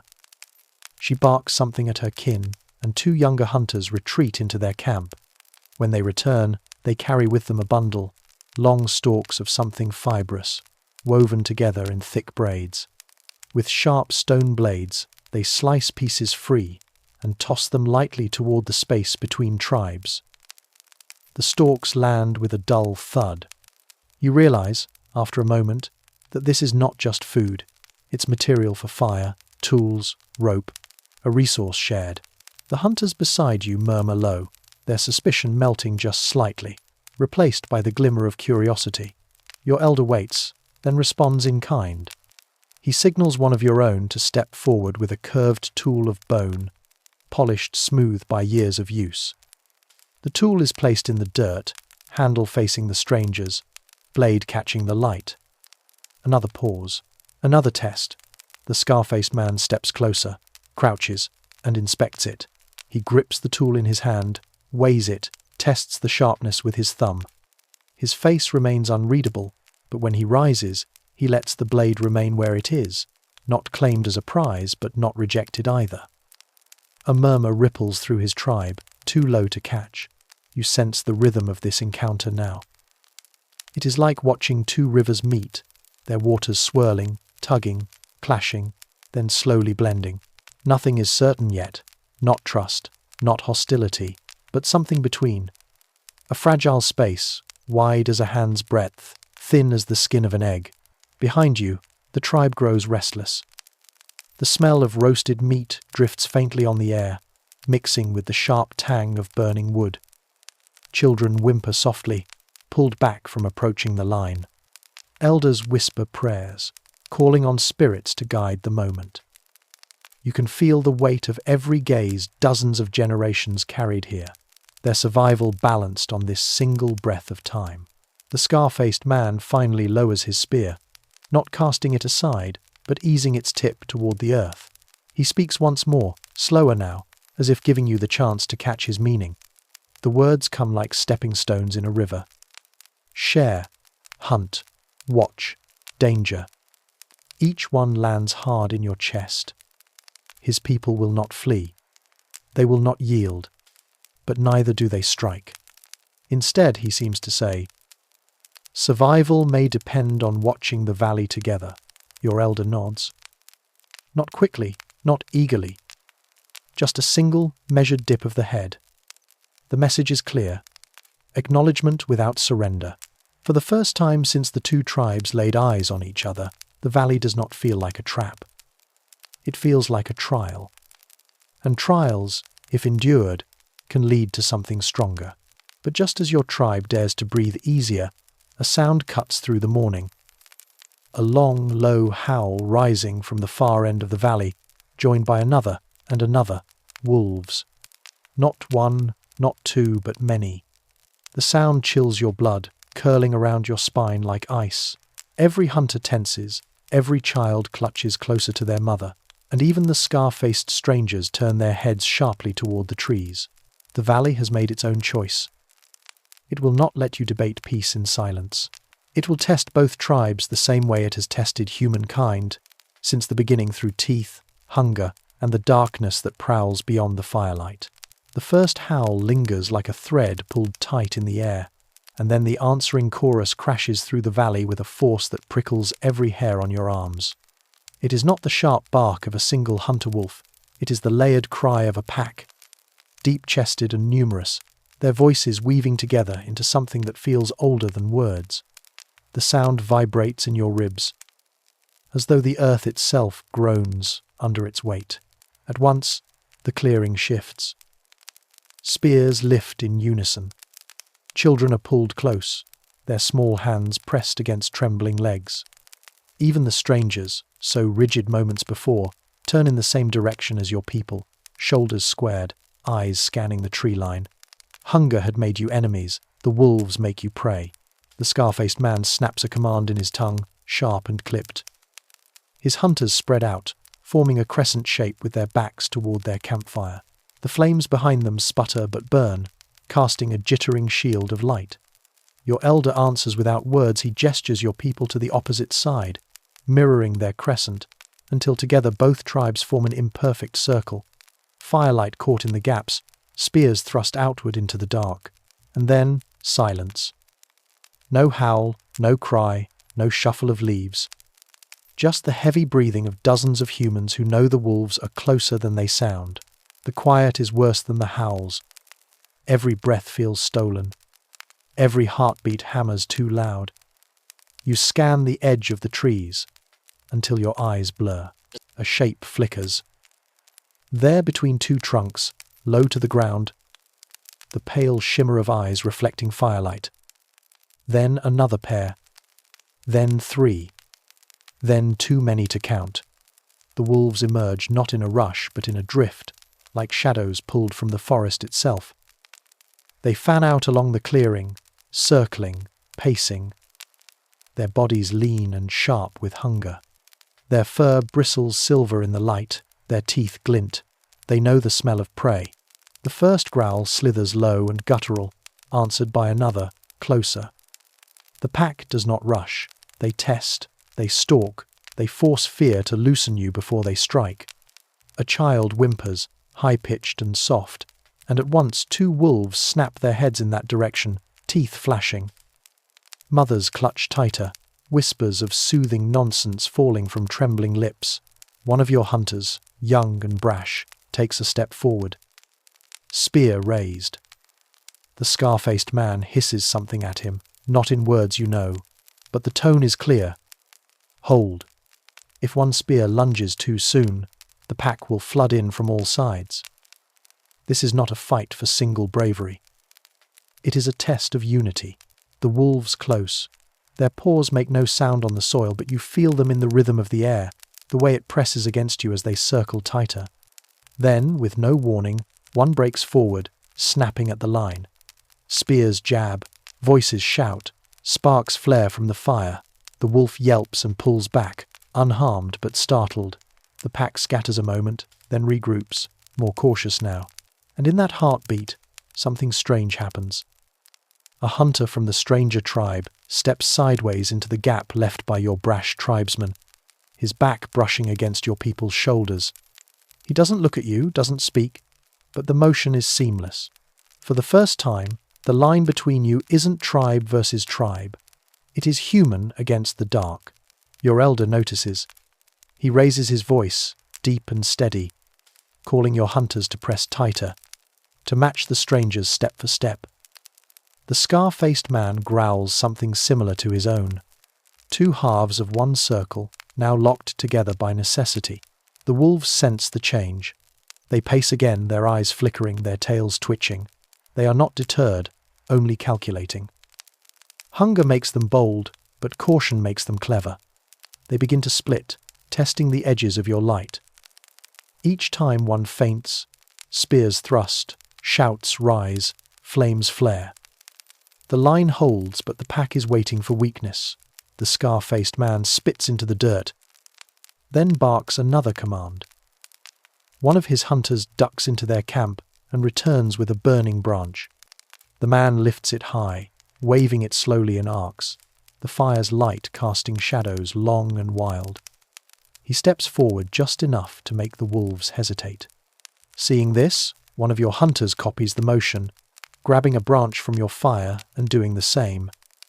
Soon, 5 flames sweep the air, pushing back the shadows.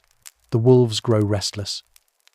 Their growls rise, their pacing sharpens, their eyes dart toward the circle again and again. They do not want to yield. Hunger gnaws at them, as it gnaws at you. The test is not over, not until blood has been spilled, one way or another. And in that moment, as the fire circles and the wolves close in, you understand what the valley demands. It will not let you pass as divided tribes. It will break you apart if you face it alone. The only way through is together or not at all. The wolves no longer pace at the edges like shadows teasing your nerves. They close the ring, step by step, their paws so silent you hear only the faint click of claws on stone when one drifts too close. Firelight trembles against their fur, shimmering between grey and black, eyes catching like shards of glass. You feel the earth hold its breath. Everyone waits for the moment the line will break.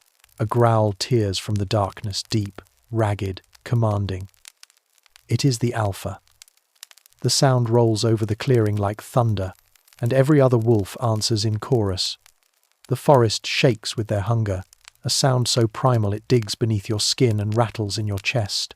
Even your elders, who have seen winters longer than your life, shift uneasily, gripping their spears until their knuckles pale. Then it begins. One wolf lunges forward, snapping at the spears, then darts back. Another comes from the left, faster, jaws clamping down on a burning branch and flinging sparks into the air.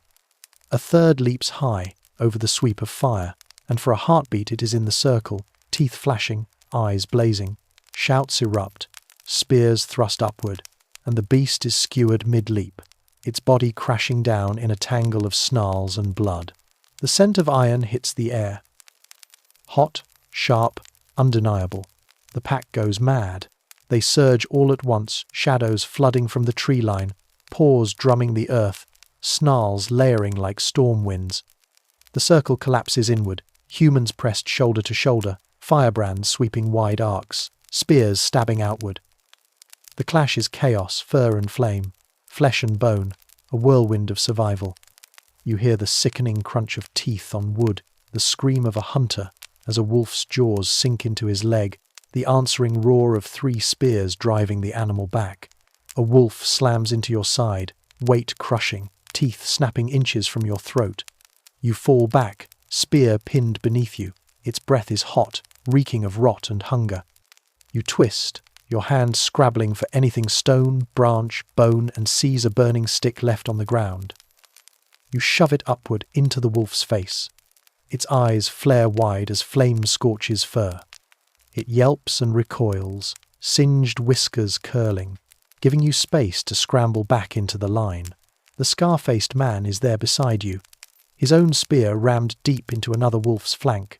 He doesn't speak, doesn't look, but his presence steadies you. He yanks his spear free, the wolf collapsing, and before the beast even stops twitching, another leaps into the gap. He snarls a word in his tongue, sharp and guttural, and though you don't know it, you understand. Stand firm. The battle rages. Wolves dart in and out, trying to tear holes in the circle. The humans fight like one body, movements clumsy at first but slowly finding rhythm. One lifts a flame, another thrusts a spear, another braces the wounded. Step by step, strike by strike, strangers become allies. Your elder's voice booms above the din, chanting words older than memory, a prayer for strength, for unity, for survival. The strangers hear it, don't know the meaning, but they add their own cries, battle shouts that shake the trees. Together, the sound is enormous, louder even than the howls of the pack. For a moment, it feels as though you are not two tribes but one people, bound by desperation and fire. A wolf tears through, slamming into the scar-faced man's shield. He staggers. You move without thinking, your spear plunging into the animal's ribs before its teeth can find him. Blood sprays hot across your hands, and the man jerks his head toward you, half nod, half glare, as though acknowledging a debt neither of you wanted. The pack falters. 3 lie dead already, their bodies sprawled across the dirt, flames licking their fur. Others limp, wounded, bleeding trails into the trees. Hunger made them reckless, but fear is stronger now. Their circle wavers, their eyes flicking not with hunger but with doubt. The alpha growls again, long and furious, but the sound trembles, uncertain. Fire sweeps in arcs, voices roar louder, spears gleam wet with blood. The humans push outward, step by step, breaking the circle, shoving the wolves back into the dark. One final charge, one last desperate rush, and then it is over. The wolves scatter, tails low, yelps fading into the night. The alpha lingers a moment longer, its glowing eyes fixed on you from the tree line, a silent vow carried in its stare. This is not the end. Then it turns, and the forest swallows them whole. Silence slams down heavy and sudden. You are left panting, trembling, sweat and blood slick on your skin.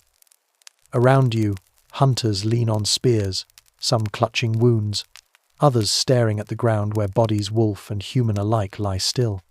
The fire crackles, the only sound daring to fill the void left by the howls. For a long moment, no one speaks. 2 tribes, battered and bleeding, stand in the same circle of firelight, no longer enemies, no longer strangers. Breath by breath, the truth settles in. The valley has made its demand. Alone, you would have been slaughtered. Together, you endured. Survival has chosen for you. The fire burns low, but its light feels warmer now, as though it has grown in strength with what you've endured together. Ash drifts upward, smoke clinging to your skin, carrying with it the scent of blood, thick, metallic, inescapable. The bodies of wolves lie sprawled just outside the circle, their fur matted, steam rising from their wounds into the chill night air. Each one is a reminder of how close you came to being the prey instead of the hunters. You look around at your people. Some slump to the ground, exhaustion making them sway like trees in a storm. Others crouch over the injured, pressing hands against wounds, tying strips of hide or cloth torn from their own garments to stem the bleeding. The cries of the hurt mingle with the crackling fire, a haunting rhythm that makes your stomach knot. Still, there is life here. You have survived, and survival means hope. The strangers stand apart at first, their faces unreadable in the flickering light. One sharp-eyed woman tends to her kin's broken arm, using a branch and binding to form a crude splint.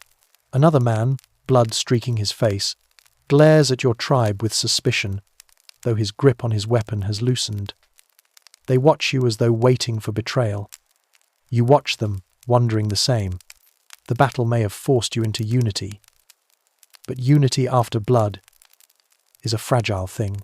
The scar-faced man steps forward, his shoulders heavy, his chest heaving from the fight. His eyes sweep the firelit faces of both tribes, then settle on you. He nods once, a short, deliberate gesture, neither friendly nor hostile, but something in between. He mutters a word in his tongue, slow and pointed, as though offering it. You don't know the meaning, but the weight of it feels clear. Respect, or maybe acknowledgement that without you, he would not be breathing now. Your elder, old yet unbroken, answers in kind, not with words the strangers would understand, but with tone and gesture. He raises both hands toward the fire, palms open, then lowers them slowly, as if pressing the night itself into calm. His voice rises, deep and steady, reciting a prayer to honor the dead wolf, human, kin, and stranger alike. Though the other tribe does not know the words, they fall silent. The sound carries weight beyond language, pressing into the bones.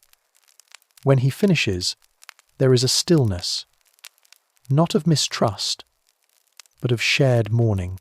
The silence breaks with the faint crackle of fat dripping into the fire. Meat roasts wolf flesh, though none would have chosen it before. Hunger overrides pride.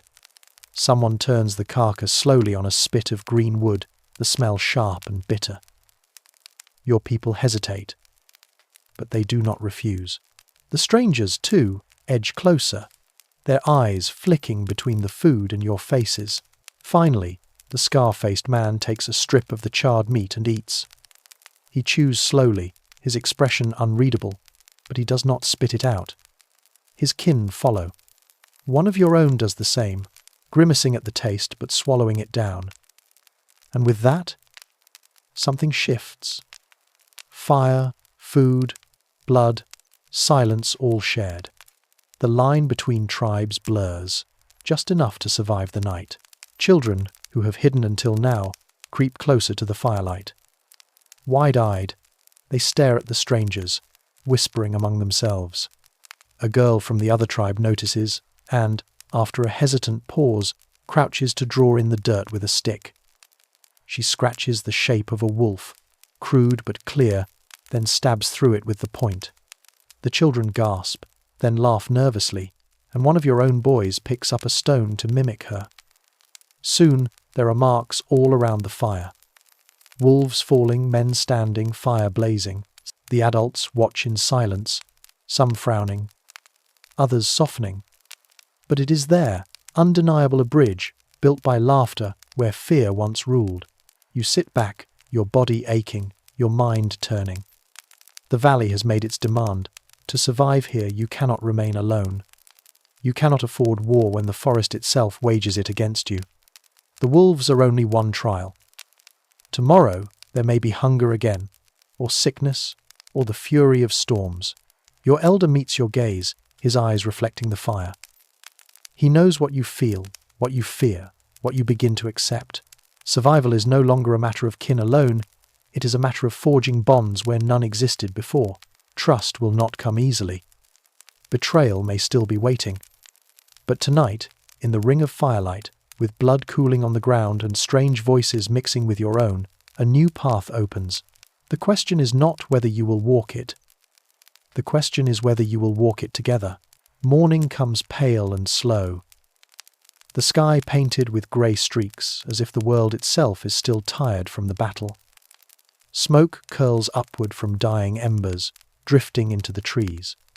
The smell of blood lingers, sharper than the dew on the grass, reminding everyone of what was lost, what was survived. The wolves are gone, those that live have retreated deep into the valley, their howls distant and faint. Yet their presence is not forgotten. Claw marks scar the earth, broken spears lie scattered like fallen branches, and the dead, both tribes' dead, rest beneath mounds hastily raised from soil and stone. You stand beside these mounds as the elder murmurs words of respect, his hands pressed to the earth. Across the fire, the scar-faced leader bows his head in silence, his tribe mirroring him. The ground becomes a shared grave, a shared memory. The living, though, cannot linger. Hunger gnaws deeper than grief, and wounds demand tending. Already, the camp stirs with movement. Women gather leaves, moss, and bark, pressing them into poultices to cool fever and staunch bleeding. Men limp through the clearing to fetch water from a nearby stream, using hides stretched tight to carry it back. The younger ones, restless and eager to prove their worth, scatter to collect firewood, returning with arms full of sticks and branches, dropping them onto the growing pile beside the flames. Then comes the moment no one speaks of directly, but everyone feels: the need to plan. The scar-faced man stands with his people clustered around him, his voice low, sharp with command. Your elder mirrors him, drawing your own kin near. Two circles, close but not yet joined, speaking in tongues that cannot meet, yet both glance at each other, eyes narrowing, gestures revealing the same thoughts: how to hunt, where to find shelter, who will guard, who will heal. It is you who first notice the rhythm of it. The stranger's leader points toward the ridge to the east, where birds rise in a sudden flutter, startled by something unseen. At the same time, one of your hunters lifts a finger in the same direction, muttering about deer trails that curve toward the thicker forest. Two different voices, one intent. Slowly, recognition passes between the circles. Bridging that gap takes courage. Your elder steps forward, holding up his staff. He draws a circle in the dirt with its point, then divides it in half with a straight line. On one side he sketches the antlers of a deer, on the other he carves the jagged fangs of a wolf. With a final gesture, he points from one half to the other, then clasps his hands together and presses them to his chest. The scar-faced man watches, his brow furrowed. At last he kneels, adding to the drawing with his own stick. He makes a crude figure of a man with a spear, standing between the deer and the wolf. Then he adds another figure beside it, and another, until there are many. When he looks up, his eyes lock on yours. The meaning is clear. Together, a murmur spreads through both tribes.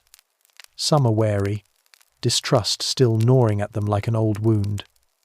Others nod, seeing the sense of it. Children lean closer to the dirt, wide-eyed, whispering as they trace the figures with curious fingers. Slowly, the two circles dissolve into one. The day is spent in uneasy cooperation. Hunters from both tribes set out in small groups, scanning the valley for signs of prey. Others build crude shelters from branches and hides, lashing them together with strips of sinew.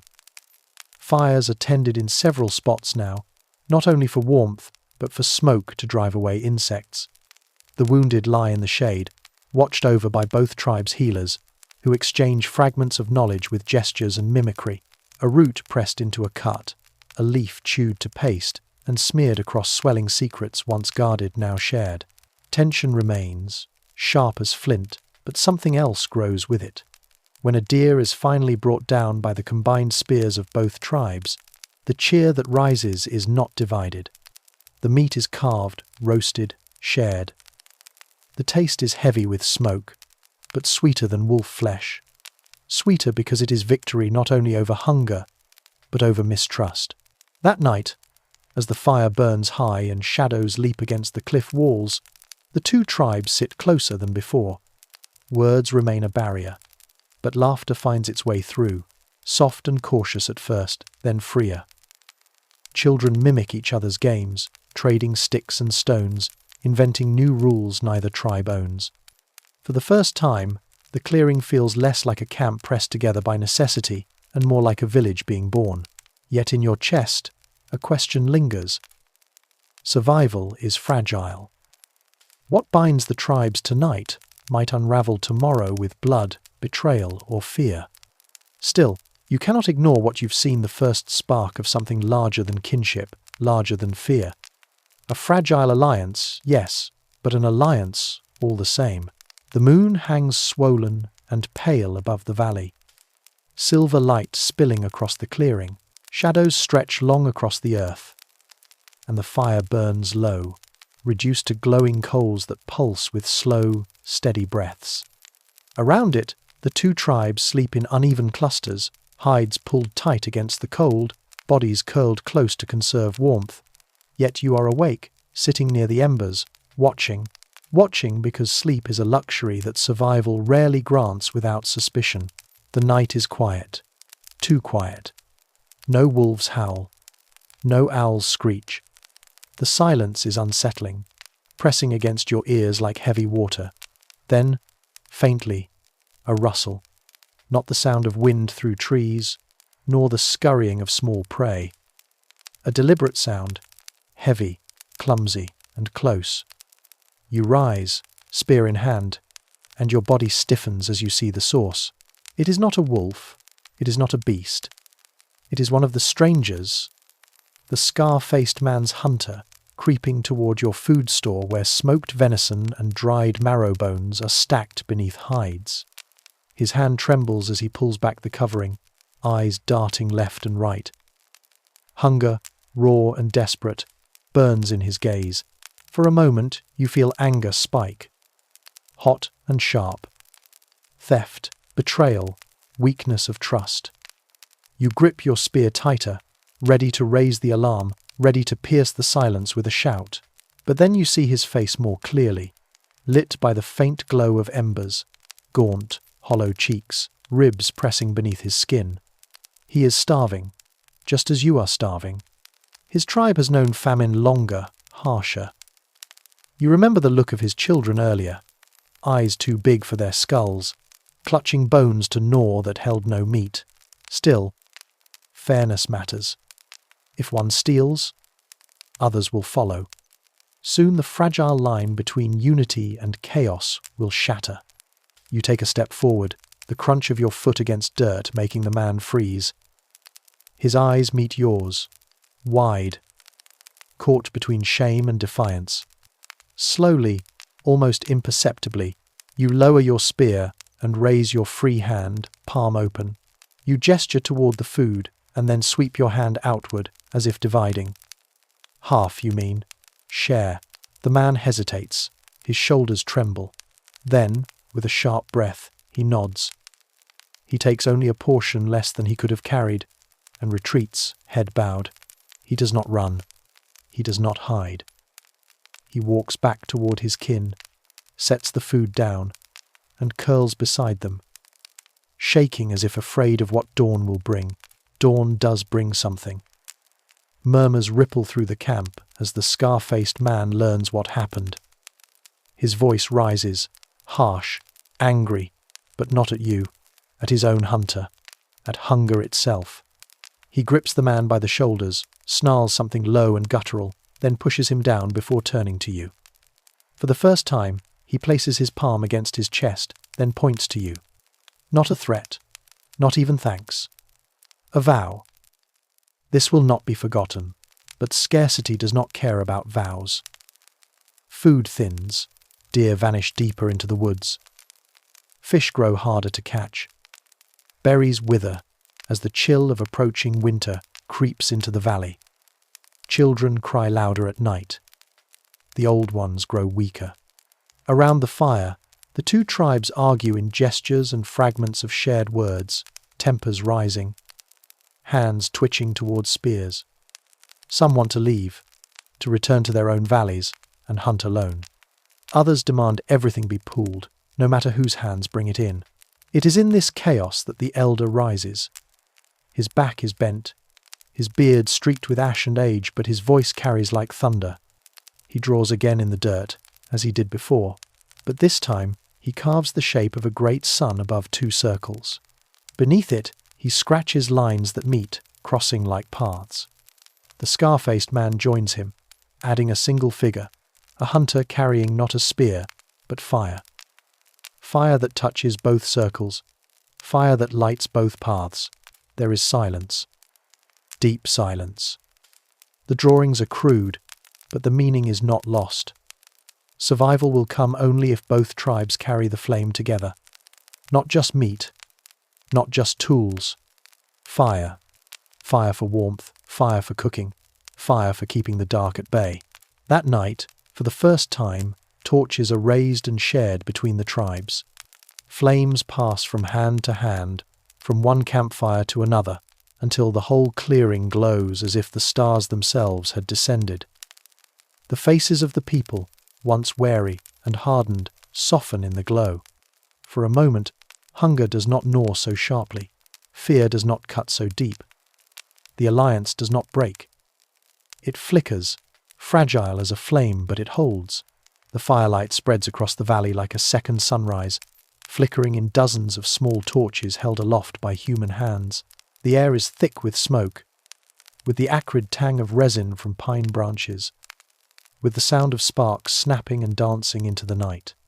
For the first time in memory, two tribes stand not opposite one another but side by side, the orange glow painting their faces with the same light. It is a fragile moment, as fragile as the flame itself, but you feel it a pulse, a rhythm, a quiet possibility that survival may no longer be only about spears and blood. The scar-faced man watches you from across the circle, his torch raised high, his eyes, once sharp with suspicion, soften just for a breath. He lowers the torch and presses it into the dirt, embedding it so that it stands upright like a pillar. One by one, others follow.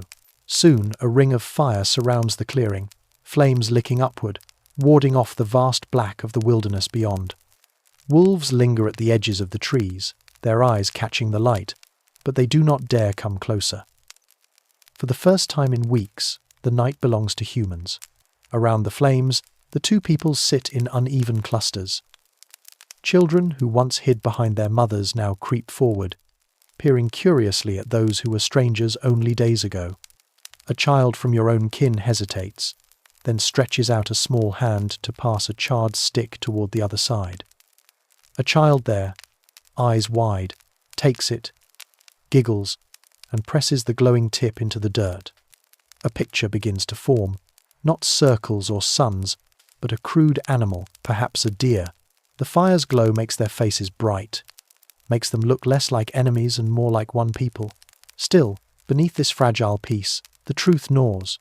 Food grows thinner by the day, a few hairs snared, a clutch of roots dug from frozen ground, a thin layer of fat scraped from bones. Enough for a night, perhaps, but never for the weeks of cold that stretch ahead. Survival cannot rely on luck, not anymore. The elder, his voice gravelly but clear, rises to his feet. He holds aloft a long stick, fire dancing on its tip, and points to the earth. Slowly, he begins to scrape lines in the dirt again. This time he draws not prey or fire, but rows of small scratches, like tall grass or reeds.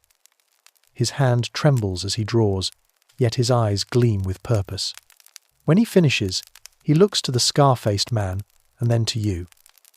He gestures toward the valley floor, the open flatlands near the river, where soil is dark and rich. His hand presses downward, fingers spreading, as if planting something unseen. Confusion ripples through the tribes. Whispers stir. Plant? You know of gathering, yes, of berries, tubers, seeds. But gathering is fleeting. What is planted can be lost, trampled, stolen. Still, the elder's hand presses again, firm. His meaning is clear. If animals flee and rivers run empty, then perhaps the earth itself must be coaxed to give. The scar-faced man steps forward, his brow furrowed. He lifts his own hand and mimics the elder's motion, pressing his fist into the dirt. But when he lifts it again, he brings it to his mouth, pretending to chew. The tribe murmurs approval. The idea catches like kindling. Food that comes not from chase or spear, but from patience, from tending. The thought is dangerous. It is uncertain. Yet it sparks. And like all sparks, it seeks something to ignite. The next day, the tribes move as one toward the riverbanks. The air is crisp, the frost brittle beneath your feet, the sky pale with the weak sun of the changing season. Along the banks, the women and children dig at the earth with sticks and stones, prying loose seeds from the husks of wild grasses, plucking roots from tangled soil. Hunters, instead of stalking deer, cut reeds and gather branches to weave into barriers. Soon, a crude fence rises, encircling a patch of ground where seeds are buried by hand. It is not much, barely a handful of earth, barely enough to feed a family. But it is a start. A thought made physical. Nights become longer, colder. Snow dusts the treetops. The hunts continue, though prey is scarce. Still, the fire never dies. It is carried carefully from camp to camp, nurtured in bundles of moss and bark, coaxed to life at every stop. Fire becomes more than survival. It becomes a symbol, a heartbeat, a reminder that the tribes have chosen to share warmth instead of spill blood. Around the fire, stories begin to grow. They are not yet myths, not yet legends, but simple threads of memory told with hands and grunts and the flick of flame light. Stories of the first hunt, of the deer that gave its life, of the moment when two peoples stood together instead of apart. Children lean in to listen, wide-eyed, their minds sparking with imagination. Adults, weary and hungry, allow themselves to smile, yet hunger still gnaws. Bellies still ache. A child coughs, thin and weak. An elder grows too frail to rise. You watch the scar-faced man kneel by his kin, his jaw tight, his hand trembling as he strokes the hair of one too small, too fragile. Survival is not gentle. Even as the tribes adapt, the price is heavy. But then, something shifts. Days pass, the snow melts, and where the seeds were buried, tiny green shoots push through the soil. Fragile, yes, yet alive. The sight draws both tribes together, their hands brushing the sprouts as though touching a miracle. For once, there is laughter without the smell of roasting flesh. There is hope born not from the death of an animal, but from the promise of the earth itself. This is no sudden salvation. The shoots will not fill empty bellies overnight. The hunts must continue, the fires must burn, the rivers must still be fished. But the idea is here, planted as firmly as the seeds themselves. Life can be shaped, guided, grown. No longer must survival depend only on the chase, on blood spilled beneath the trees. It can come from patience, from tending, from returning to the same place again and again, and finding it giving more instead of less. And so, on a night heavy with stars, the two tribes gather once more around the fire. The elder lifts his hand, the scar-faced man mirrors him, and then you too raise your palm. One by one, every member of both tribes follows until a sea of hands rise in the flickering glow. No words are needed. The pact is clear. Together, you will endure. Together, you will carve something new out of the wilderness. The fire crackles, the green shoots sway in the night breeze, and for the first time you feel it, this is no longer mere survival. This is the first faint heartbeat of what will one day be called civilization. The night sky stretches overhead like a vast canvas painted with the white glow of countless stars, each one sharp and cold in the stillness. You sit by the fire, the flames licking upward, casting shadows that sway across the faces gathered around you. The two tribes are no longer strangers. The divisions that once cut deep, scarred by fear, sharpened by hunger, now blur like smoke curling into the night. The firelight unites everyone in its warm circle, and beyond its glow lies only the dark, a reminder of how fragile this light truly is. Yet something inside you knows the balance has shifted. What was once only survival has grown into something greater, something that cannot be measured by full bellies alone. You glance at the green shoots sprouting along the riverbank, so delicate, their roots shallow, yet they stand as defiant proof against the emptiness.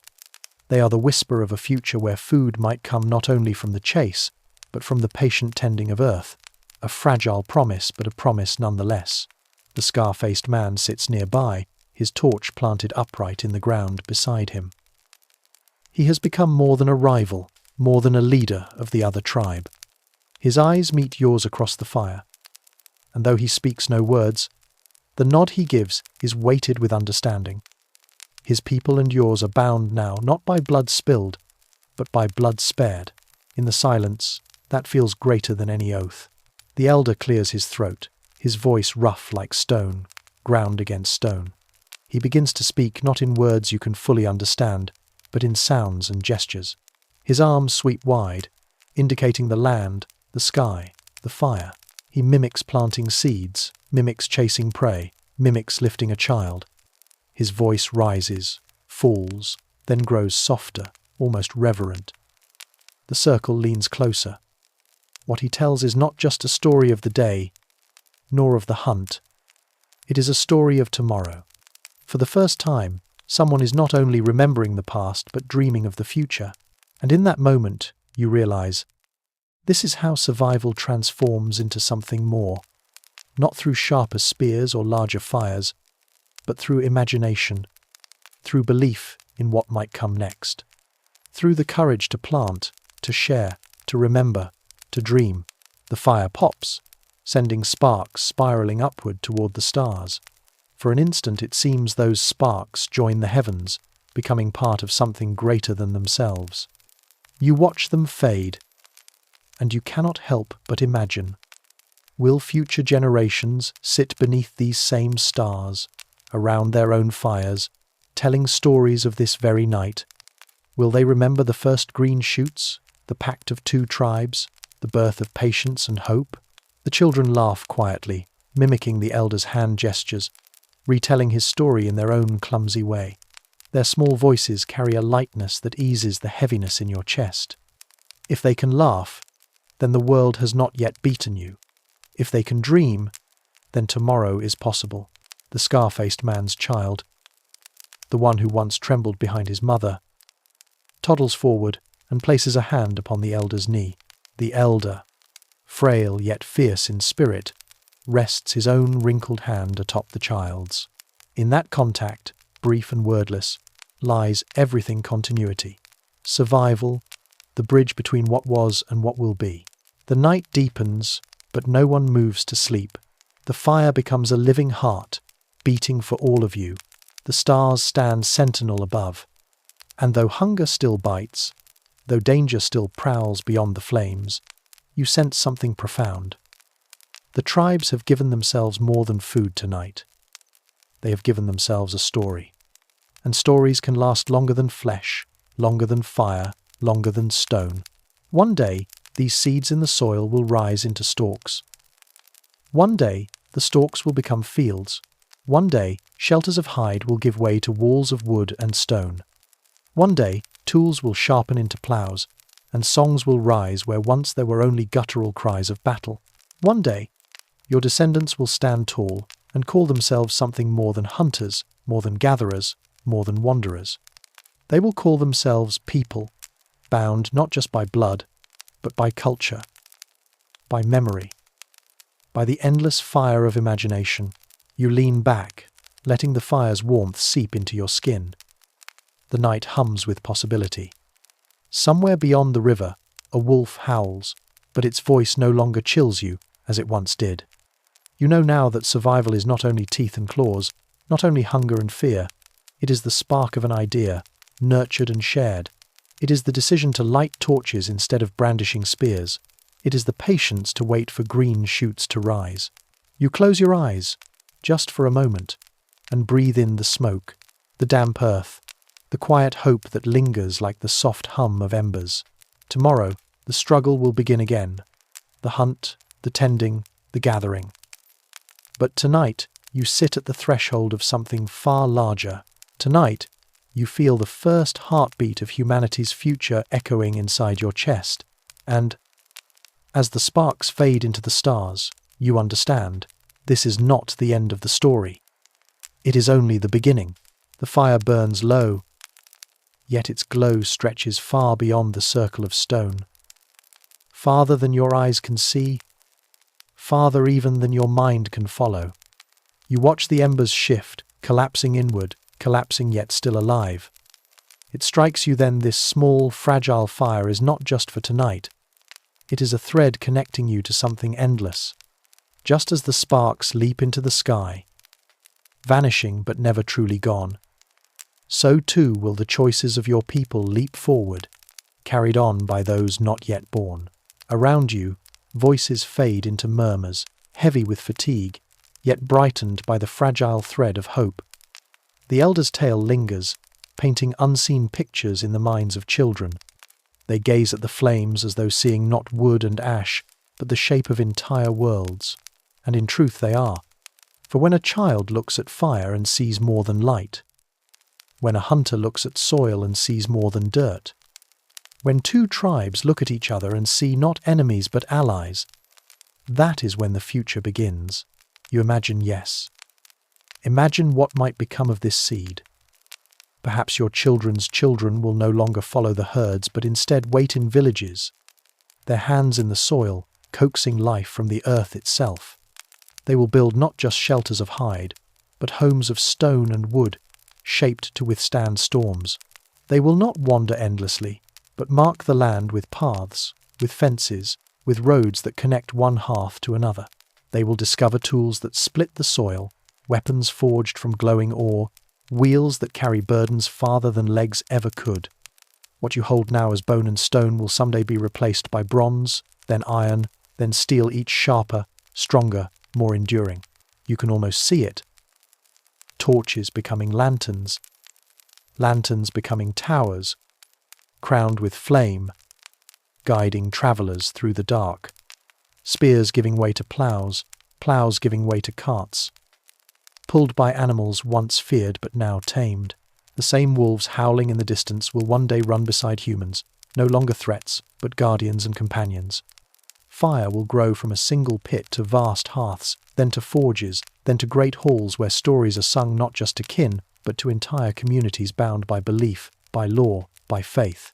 And beyond even that, you imagine walls of stone rising toward the sky, built by many hands working as one, castles where banners flutter, villages with markets bustling, cathedrals where voices echo upward in prayer. You imagine the rhythm of hammers, the songs of bards, the laughter of children running through cobbled streets. You imagine nights where feasts are held not for survival, but for celebration. You imagine knights in shining armor, shields painted with symbols of families and kingdoms, riding into battles that echo the same survival you know now. But on scales far larger, what you began here, with a spark and a seed, will ripple outward, reshaping the very fabric of the earth. From stone tools to swords, from riverside camps to sprawling cities, from whispered myths around the fire to histories inked in parchment, all of it is born from this fragile moment when hunger gave way to patience and fear gave way to trust. The scar-faced man's eyes meet yours once more. He doesn't know the words for future, for civilization, for empire. Neither do you, but you both feel it, the quiet certainty that something greater than either tribe has begun to stir. It is not yet visible, not yet real, but it beats beneath the soil, just as surely as the green shoots press upward toward the sun. The child laughs again, tugging at the elder's arm, and the old man smiles, weary yet filled with pride. That laugh will echo forward, carried by bloodlines and memory. From laughter will come songs, from songs will come traditions, from traditions will come nations. Every sound, every step, every act of survival is part of a chain unbroken, stretching far into a horizon you cannot yet see. The fire dwindles to embers, but you no longer fear the dark. The darkness itself has become softer, no longer just the endless unknown, but a space where possibilities wait. You close your eyes, and in the hum of the night, the hiss of dying flames, the rustle of wind in the grass, the distant trickle of the river, you hear not just survival, but the beginning of legacy. You understand now, survival was never the end goal. It was the foundation, the fragile root that allowed all else to grow. From this night, humanity will rise, again and again, stumbling, bleeding, learning, and dreaming. And though centuries will pass, prehistoric caves giving way to medieval castles, fire pits to torches in grand halls, whispers to written words, this same fire, this same hope, will remain at the center of it all. As the last spark drifts upward, you breathe deeply, knowing your place in the great story. You are not just a hunter, not just a gatherer. You are the ancestor of builders, of dreamers, of poets and kings. And long after your bones return to the soil, the story you helped begin tonight will continue to burn, brighter than any flame you can see.